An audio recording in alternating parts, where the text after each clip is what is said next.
Hello everyone, welcome back to Physics and Maths channel and my name is Srikanth Bashetti. ಈ ವಿಡಿಯೋದಲ್ಲಿ ನಾವು Udupi district level SSLC preparatory examination February 2022 ಅಲ್ಲಿ ಆಗಿರುವಂಥ mathematics ಪೇಪರಿಂದ 3 marks ಕ್ವಶನ್ಸನ್ನು ನೋಡೋಣ. ನಾನು ಟೈಮ್ ಟೇಬಲ್ ಹಾಕಿಕೊಟ್ಟಿರೋ ಪ್ರಕಾರ ಈಗ 3 ಮಾರ್ಕ್ ಕ್ವಶನನ್ನು ಮಾಡ್ತಾ ಇದ್ದೀರಾ. ಟೈಮ್ ಟೇಬಲ್ ಪ್ರಕಾರ ನೀವು 3 ಮಾರ್ಕ್ ಕ್ವಶನ್ಸ್ 3 × 9 3 ಮಾರ್ಕ್ಸದು 9 ಕ್ವಶನ್ ಇರುತ್ತೆ. ಟೋಟಲ್ ಆಗಿ 27 ಮಾರ್ಕ್ಸ್. Very important. ಇಲ್ಲೇ ನೀವು 80 ಔಟ್ ಆಫ್ 80 ತೊಗೊಳ್ತೀರಾ ಇಲ್ಲ ಅನ್ನೋದು ಡಿಸೈಡ್ ಆಗುತ್ತೆ. ಯಾಕಂದರೆ ಉಳಿದಿದ್ದು ತುಂಬ ಫಿಕ್ಸ್ ಇರುತ್ತೆ. ಬಟ್ 3 ಮಾರ್ಕ್ ಕ್ವಶನ್ಸ್ಗಳು ಸ್ವಲ್ಪ ವೇರಿಯೇಷನ್ ಆಗ್ತಾ ಇರುತ್ತೆ. 3 ಮಾರ್ಕ್ ಕ್ವಶನ್ಸ್ಗಳು ಕೂಡ ಫಿಕ್ಸ್ ಇದೆ, ಬಟ್ ವೆರೈಟಿ ಭಾಳ ಇದೆ, ಹೌದಾ? So variety of questions is more. So ಅದೇನೇನು ಕ್ವಶನ್ ಇದೆ ಅಂಥೇಳಿ ನೋಡೋಕ್ಕೆ ಸ್ಟಾರ್ಟ್ ಮಾಡೋಣ. All right then. ಸೊ ಇದು ತುಂಬ ಸ್ಟ್ಯಾಂಡರ್ಡ್ ಆಗಿರುವಂಥ ಕ್ವಶನ್ ಪೇಪರ್. ಸೊ ಪ್ರತಿಯೊಂದು ಕ್ವಶನನ್ನು ಫಾಲೋ ಮಾಡಿ, ಇನ್ಸ್ಟ್ರಕ್ಷನ್ನ ಫಾಲೋ ಮಾಡಿ, ತುಂಬ ಸ್ಟ್ಯಾಂಡರ್ಡ್ ಇದೆ. ಮೋಸ್ಟ್ ಪ್ರಾಬಬ್ಲಿ ಇದೇ ರೀತಿಯಾಗಿರುವಂಥ ಕ್ವಶನ್ಸ್ಗಳು ಬೋರ್ಡ್ ಎಕ್ಸಾಮ್ ಕೂಡ ಬರ್ತವೆ. ಸೊ ನಾನು ಅನಲೈಸ್ ಮಾಡಿದ್ದೀನಿ, ಈ ಕ್ವಶನ್ ಪೇಪರನ್ನು ನೋಡಿದ್ದೀನಿ ಆಲ್ರೆಡಿ. ಸೊ ಅದಕ್ಕೋಸ್ಕರ ಇದನ್ನು ಕೊನೆವರೆಗೂ ನೋಡೋಕ್ಕೆ ಸ್ಟಾರ್ಟ್ ಮಾಡಿ. All right. ಸೊ ಕ್ವಶನ್ ನೋಡಿ ಏನಿದೆ ಅಂಥೇಳಿ. Prove that lengths of tangents drawn from an external point to a circle are equal. ಗೊತ್ತಿದೆಯಲ್ಲ, ಇದು ಥೇರಮ್ ಇದೆ ಇದು. ಸೊ ಥೇರಮ್ ಇರೋವಂಥದ್ದು ನಾನು ಸಾಲ್ವ್ ಮಾಡೋ ಅವಶ್ಯಕತೆ ಇಲ್ಲ. ನಿಮಗೆ ಸಾಲ್ವ್ ಮಾಡೋದು ಬೇಕಾಗಿದ್ದರೆ ಅದರದ್ದು ಏನು ಡೀಟೇಲ್ಸ್ ಇದೆಯಲ್ಲ, ಟೋಟಲ್ ಈ ಥೇರಮ್ದು ಡೀಟೇಲ್ಸ್ ಇದೆ, ಅದರ ಲಿಂಕನ್ನು ನಾನು ಡಿಸ್ಕ್ರಿಪ್ಷನಲ್ಲಿ ಕೊಡ್ತೀನಿ. ಸೊ ನೀವು ಹೋಗಿ ಚೆಕ್ ಮಾಡ್ಬೋದು. All right. ಆಲ್ರೆಡಿ ಇದನ್ನು ತುಂಬ ಸರಿ ಸಾಲ್ವ್ ಮಾಡಿದ್ದೀನಿ ನಾನು. ಇದು ಫಿಕ್ಸ್ 3 ಮಾರ್ಕ್ಗೆ ಬರುತ್ತೆ, 100% ಬಂದೇ ಬರುತ್ತೆ ಇದು. ಅದಕ್ಕೋಸ್ಕರ ಪ್ರಾಕ್ಟೀಸ್ ಮಾಡಿ ಇದನ್ನು. All right. ಮುಂದಿನ ಕ್ವಶನ್ ನೋಡಿ ಇಲ್ಲಿ. Construct tangents to a circle of radius 4 cm such that the angle between the tangents is 70 degree and measure the lengths of tangents ಅಂತ ಕೇಳ್ತಿದ್ದಾರೆ. ಇದನ್ನು ಕೂಡ ಸಾಲ್ವ್ ಮಾಡಿದ್ದೀನಿ, ಮತ್ತೊಂದು ಸರಿ ನಿಮಗೋಸ್ಕರ ಸಾಲ್ವ್ ಮಾಡ್ತಾ ಇದ್ದೀನಿ ನಾನು. ನೋಡಿ ಇಲ್ಲಿ ಒಂದು ಸರ್ಕಲ್ 4 cm ಡ್ರಾ ಮಾಡಿ ಅಂದಿದ್ದಾರೆ. ಸೊ ಸರ್ಕಲನ್ನು ತೆಗೀರಿ ಮೊದಲು 4 cm. ಈ ರೀತಿಯಾಗಿ ಒಂದು ಸರ್ಕಲನ್ನು ತೆಗಿತೀರಾ. All right. ಸೊ ಇದಕ್ಕೊಂದು ಡೆಫಿನೆಟ್ಲಿ ಒಂದು ಸೆಂಟರ್ ಇರುತ್ತೆ, ಅದಕ್ಕೆ ಓ ಅಂತ ಕರಿತೀರಾ. ಕರೆದಾದ್ಮೇಲೆ ನೋಡಿ ಇಲ್ಲಿ ಟ್ಯಾಂಜೆಂಟ್ಸ್ಗಳು ಹೆಂಗಿರಬೇಕಂದ್ರೆ angle between the tangents is 70 degree. ಅಂದರೆ ಒಂದು ರಫ್ ಡಯಾಗ್ರಾಮನ್ನು ತೊಗೊಂಡ್ರೆ ಈ ರೀತಿಯಾಗಿ ಏನಾದರೂ ಟ್ಯಾಂಜೆಂಟ್ಸ್ ತೆಗಿತೀರಲ್ಲ, ಸೊ ಈ ಆ್ಯಂಗಲ್ ಎಷ್ಟಿರಬೇಕು? 70 ಡಿಗ್ರಿ. ಇದು 70 ಇರಬೇಕಾಗಿದ್ರೆ ಇದು ಆ್ಯಂಗಲ್ ಎಷ್ಟಿರಬೇಕು? 110 ಡಿಗ್ರಿ. ಸೊ ಇದನ್ನೇ ನಾವು ಬೇಸಿಕಾಗಿ ಇಟ್ಕೊಳ್ತೀವಿ, ಇದನ್ನೇ ಇಟ್ಕೊಂಡು ಮಾಡ್ತಾ ಇದ್ದೀವಿ. All right. ಸೊ ಯಾವ ರೀತಿಯಾಗಿ ಮಾಡಬೇಕು? ಒಂದು ಲೈನನ್ನು ಎಳೀರಿ ಇಲ್ಲಿ, ಓ ಎ ಅಂಥೇಳಿ, ಹೌದಾ? ಸೊ ಆಮೇಲೆ ಇಲ್ಲಿ ಏನು ನಿಮ್ಮದು ಪ್ರೊಟ್ರಾಕ್ಟರ್ ಇರುತ್ತಲ್ಲ, 110 ಡಿಗ್ರಿನ ಕಂಪಾಸಿಂದ ಮಾಡೋಕ್ಕೆ ಬರೋದಿಲ್ಲ. ಸೊ ಇಲ್ಲಿ ಪ್ರೊಟ್ರಾಕ್ಟರ್ ಏನಿದೆ ಅದು 0 ಪಾಯಿಂಟ್ ಇಟ್ಟು ಇಲ್ಲಿ 110 ಡಿಗ್ರಿನ ಮೆಜರ್ ಮಾಡಿ ಇಲ್ಲಿ ಬಿ ಅಂತ ಕರೀರಿ, ಹೌದಾ? ಸೊ ಓ ಎ ಮತ್ತು ಒ ಬಿಗಳು ಮುಗಿದೋಯ್ತು, ಈಗ ಬಂತು. ಸೊ ಬಂದಾದ್ಮೇಲೆ ಏನು ಮಾಡಬೇಕಂದ್ರೆ ಈಗ 110 ಡಿಗ್ರಿ ಆಯ್ತಲ್ಲ ಇಲ್ಲಿದು, ಅದನ್ನು ಬರೀಬೇಕಾದ್ರೆ ಇಲ್ಲಿ ಸೈಡ್ಗೆ angle A O B is equal to ಏನಾಗ್ತಾಯಿದೆ? 110 ಡಿಗ್ರಿ ಆಗ್ತಾಯಿದೆ. ಈಗ ಟ್ಯಾಂಜೆಂಟ್ ತೆಗಿಬೇಕಾಗಿದ್ದರೆ ಈ ಪಾಯಿಂಟ್ ಬಿ ಇದೆ ಅಥವಾ ಪಾಯಿಂಟ್ ಎ ಏನಿದೆಯಲ್ಲ, ಸೊ ಈ ಪಾಯಿಂಟ್ ಎ ಮತ್ತು ಬಿ ಅಲ್ಲಿ 90 ಡಿಗ್ರಿನ ಡ್ರಾ ಮಾಡಬೇಕು. ನೋಡಿ ಇಲ್ಲಿ ನೀಡಲನ್ನು ಇಟ್ಟು ಒಂದು ಆರ್ಕನ್ನು ಕಟ್ ಮಾಡಿ, ಆಮೇಲೆ ಮತ್ತೆ ಇಲ್ಲಿ ನೀಡಲನ್ನು ಇಡಿ, ಇಲ್ಲಿ ಕಟ್ ಮಾಡಿ, ಮತ್ತೆ ಇಲ್ಲಿ ನೀಡಲನ್ನು ಇಡಿ, ಇಲ್ಲಿ ಕಟ್ ಮಾಡಿ. ಇದೆಷ್ಟಾಗುತ್ತೆ? 60 + 60 120 ಆಗುತ್ತೆ. ಮತ್ತು ಇಲ್ಲಿ ನೀಡಲನ್ನು ಇಟ್ಕೊಂಡು ಇಲ್ಲೊಂದು ಆರ್ಕನ್ನು ಕಟ್ ಮಾಡ್ಕೊಳ್ಳಿ, ಇಲ್ಲಿ ನೀಡಲನ್ನು ಇಟ್ಕೊಂಡು ಇನ್ನೊಂದು ಆರ್ಕನ್ನು ಕಟ್ ಮಾಡ್ಕೊಳ್ಳಿ. ಸೊ ಈ ರೀತಿಯಾಗಿ ಜಾಯಿನ್ ಮಾಡಿ, ಹೌದಾ? ಈ ರೀತಿಯಾಗಿ ಒಂದು ಲೈನ್ ಹೋಗುತ್ತೆ. ಆಮೇಲೆ ಅದೇ ರೀತಿಯಾಗಿ ಇಲ್ಲಿ ಕೂಡ 90 ಡಿಗ್ರಿ ಡ್ರಾ ಮಾಡಿ, ನೀಡಲನ್ನು ಇಡಿ. ಸೊ ಈ ರೀತಿಯಾಗಿ ಒಂದು ಆರ್ಕ್ ಕಟ್ ಮಾಡ್ಕೊಳ್ಳಿ, ಮತ್ತು ಇಲ್ಲಿ ನೀಡಲಿಟ್ಟು 60 ಡಿಗ್ರಿ ಮತ್ತು 60 ಡಿಗ್ರಿ 120 ಆಯಿತು. ಸೊ ಆಮೇಲೆ ಇಲ್ಲಿಂದ ಒಂದು ಆರ್ಕ್ ಕಟ್ ಮಾಡಿ, ಇಲ್ಲಿಂದ ಒಂದು ಆರ್ಕ್ ಕಟ್ ಮಾಡಿ. ಸೊ ಈ ರೀತಿಯಾಗಿ ಜಾಯಿನ್ ಮಾಡಿ, ಹೌದಾ? ಸೊ ಇದು ಬಂದು ಜಾಯ್ನ್ ಆಗುವಂಥದ್ದು ಪಿ ಪಾಯಿಂಟಲ್ಲಿ ಬಂದು ಜಾಯ್ನ್ ಆಗ್ತಾ ಇದೆ. ಸೊ ಇಲ್ಲಿ ಬರುವಂಥ ಆ್ಯಂಗಲ್ ಕೂಡ ಎಷ್ಟಿರುತ್ತೆ? ಇದು 70 ಡಿಗ್ರಿ ಇರುತ್ತೆ. ಅದೇನು ಮೆನ್ಷನ್ ಮಾಡುವಂಥ ಯಾವುದೇ ಅವಶ್ಯಕತೆ ಇಲ್ಲ. ಮತ್ತು ಕಸದ ಗಾಡಿ ಬಂತು ಹೊರಗಡೆ, ಏನೂ ಮಾಡೋಕ್ಕಾಗೋದಿಲ್ಲ, ಸ್ವಲ್ಪ ಡಿಸ್ಟರ್ಬೆನ್ಸ್ ಇರುತ್ತೆ ಇಲ್ಲಿ. ಸೊ ಇದು 70 ಡಿಗ್ರಿ, ಅದನ್ನು ಮೆನ್ಷನ್ ಮಾಡಿ. Angle B P A is equal to ಎಷ್ಟಾಗುತ್ತೆ? ಇದು 70 ಡಿಗ್ರಿ ಆಗುತ್ತೆ ಇದು, ಹೌದಾ? ಸೊ ಮೆನ್ಷನ್ ಏನು ಮಾಡೋ ಅವಶ್ಯಕತೆ ಇಲ್ಲ ಅದನ್ನು. ಆಮೇಲೆ ಪಿ ಎ ಮತ್ತು ಪಿ ಬಿಗಳನ್ನು ಮೆಷರ್ ಮಾಡಿ ಎಷ್ಟು ವ್ಯಾಲ್ಯೂ ಇದೆ ಅದನ್ನು ಬರೆದು ಬಿಡಿ, ಮುಗಿದೋಯ್ತು. ಸೊ ಇಷ್ಟೆಲ್ಲ ಕನ್ಸ್ಟ್ರಕ್ಷನ್ ಇದು. All right. ಸೊ ಈ ರೀತಿಯಾಗಿ ಕನ್ಸ್ಟ್ರಕ್ಷನನ್ನು ಮಾಡ್ಕೊಳ್ಳಿ. ಇನ್ನು ಮುಂದಿನ ಕ್ವಶನ್ ಇದೆ ನೋಡಿ, ಮೋಡ್. 100% ಶಾರ್ಟ್ ಕ್ವಶನ್ ಇದು. ಮೋಡ್ ಅಂತೂ ಕೇಳ್ತಾರೆ. ಕಸದ ಗಾಡಿ ಬಂದಿದೆ, ನಾನು ಪಾಸ್ ಮಾಡಿ ಮತ್ತೆ ಬರ್ತೀನಿ ಈ ವಿಡಿಯೋಗೆ. All right then. ಕಸದ ಗಾಡಿ ಮತ್ತೆ ಹೊರಟೋಯ್ತು. ಸೊ ಕಸದ ಗಾಡಿ ಬಂದು ತುಂಬ ಸರಿ ಡಿಸ್ಟರ್ಬೆನ್ಸ್ ಮಾಡ್ತಾ ಇರುತ್ತೆ. ಯಾರು ನಮ್ಮ ಮುದೋಳಲ್ಲಿಲ್ಲ ಅವ್ರಿಗೆ ಒಂದು ಹೇಳೋಕ್ಕೆ ಇಷ್ಟಪಡ್ತೀನಿ. ಈ ಕಸದ ಗಾಡಿಗಳೆಲ್ಲ ಬರ್ತಾವಲ್ಲ ಮುನ್ಸಿಪಾಲ್ಟಿಯಿಂದ, ಕಸದ ಗಾಡಿ ಅದು ಬಂದು ಸಾಂಗ್ ಎಲ್ಲ ಹಾಕ್ಕೊಂಡು ಬರುತ್ತೆ. ಅದರಲ್ಲಿ ಡಿಸ್ಟರ್ಬೆನ್ಸ್ ಆಗ್ತಾ ಇರುತ್ತೆ, ಬಟ್ ಏನೂ ಮಾಡೋಕ್ಕಾಗೋದಿಲ್ಲ, ಅದ್ರ ಜೊತೆ ಅಡ್ಜಸ್ಟ್ ಆಗಿ ಮಾಡಬೇಕು. ಅದ್ರ ಸಲುವಾಗಿಯೇ ಎಷ್ಟೊಂದು ವೀಡಿಯೋಗಳು ಒಂದೊಂದು ಸರಿ ಹಾಳಾಗಿ ಹೋಗಿದೆ. ಐ ಮೀನ್ ನಾನು ವೀಡಿಯೋ ಮಾಡುವಾಗ ನಡುವೆನೇ ಕಸದ ಗಾಡಿ ಬಂದು ಆಮೇಲೆ ಎಡಿಟ್ ಎಲ್ಲ ಮಾಡಬೇಕಲ್ಲ, ಅಷ್ಟೊಂದು ಟೈಮ್ ಇರೋದಿಲ್ಲ. ಸೊ ನಿಮಗೆ ಸಾಕಷ್ಟು ಕಂಟೆಂಟನ್ನು ಪ್ರೊವೈಡ್ ಮಾಡ್ತಾ ಇರ್ತೀನಲ್ಲ, ಸೊ ಅದಕ್ಕೋಸ್ಕರ ಒಂದು ಥಮ್ಸಪ್ಪನ್ನು ಲೈಕನ್ನು ಕೊಟ್ಬಿಡಿ. ಆ್ಯಂಡ್ ಎಷ್ಟೋ ಜನ ವೀಡಿಯೋನ ನೋಡ್ತಾರೆ, ಸಬ್ಸ್ಕ್ರೈಬ್ ಮಾಡೋದಿಲ್ಲ, ಅವರು ಕೂಡ ಸಬ್ಸ್ಕ್ರೈಬನ್ನು ಮಾಡಿ. So support the hard work so that it can reach maximum number of people throughout Karnataka.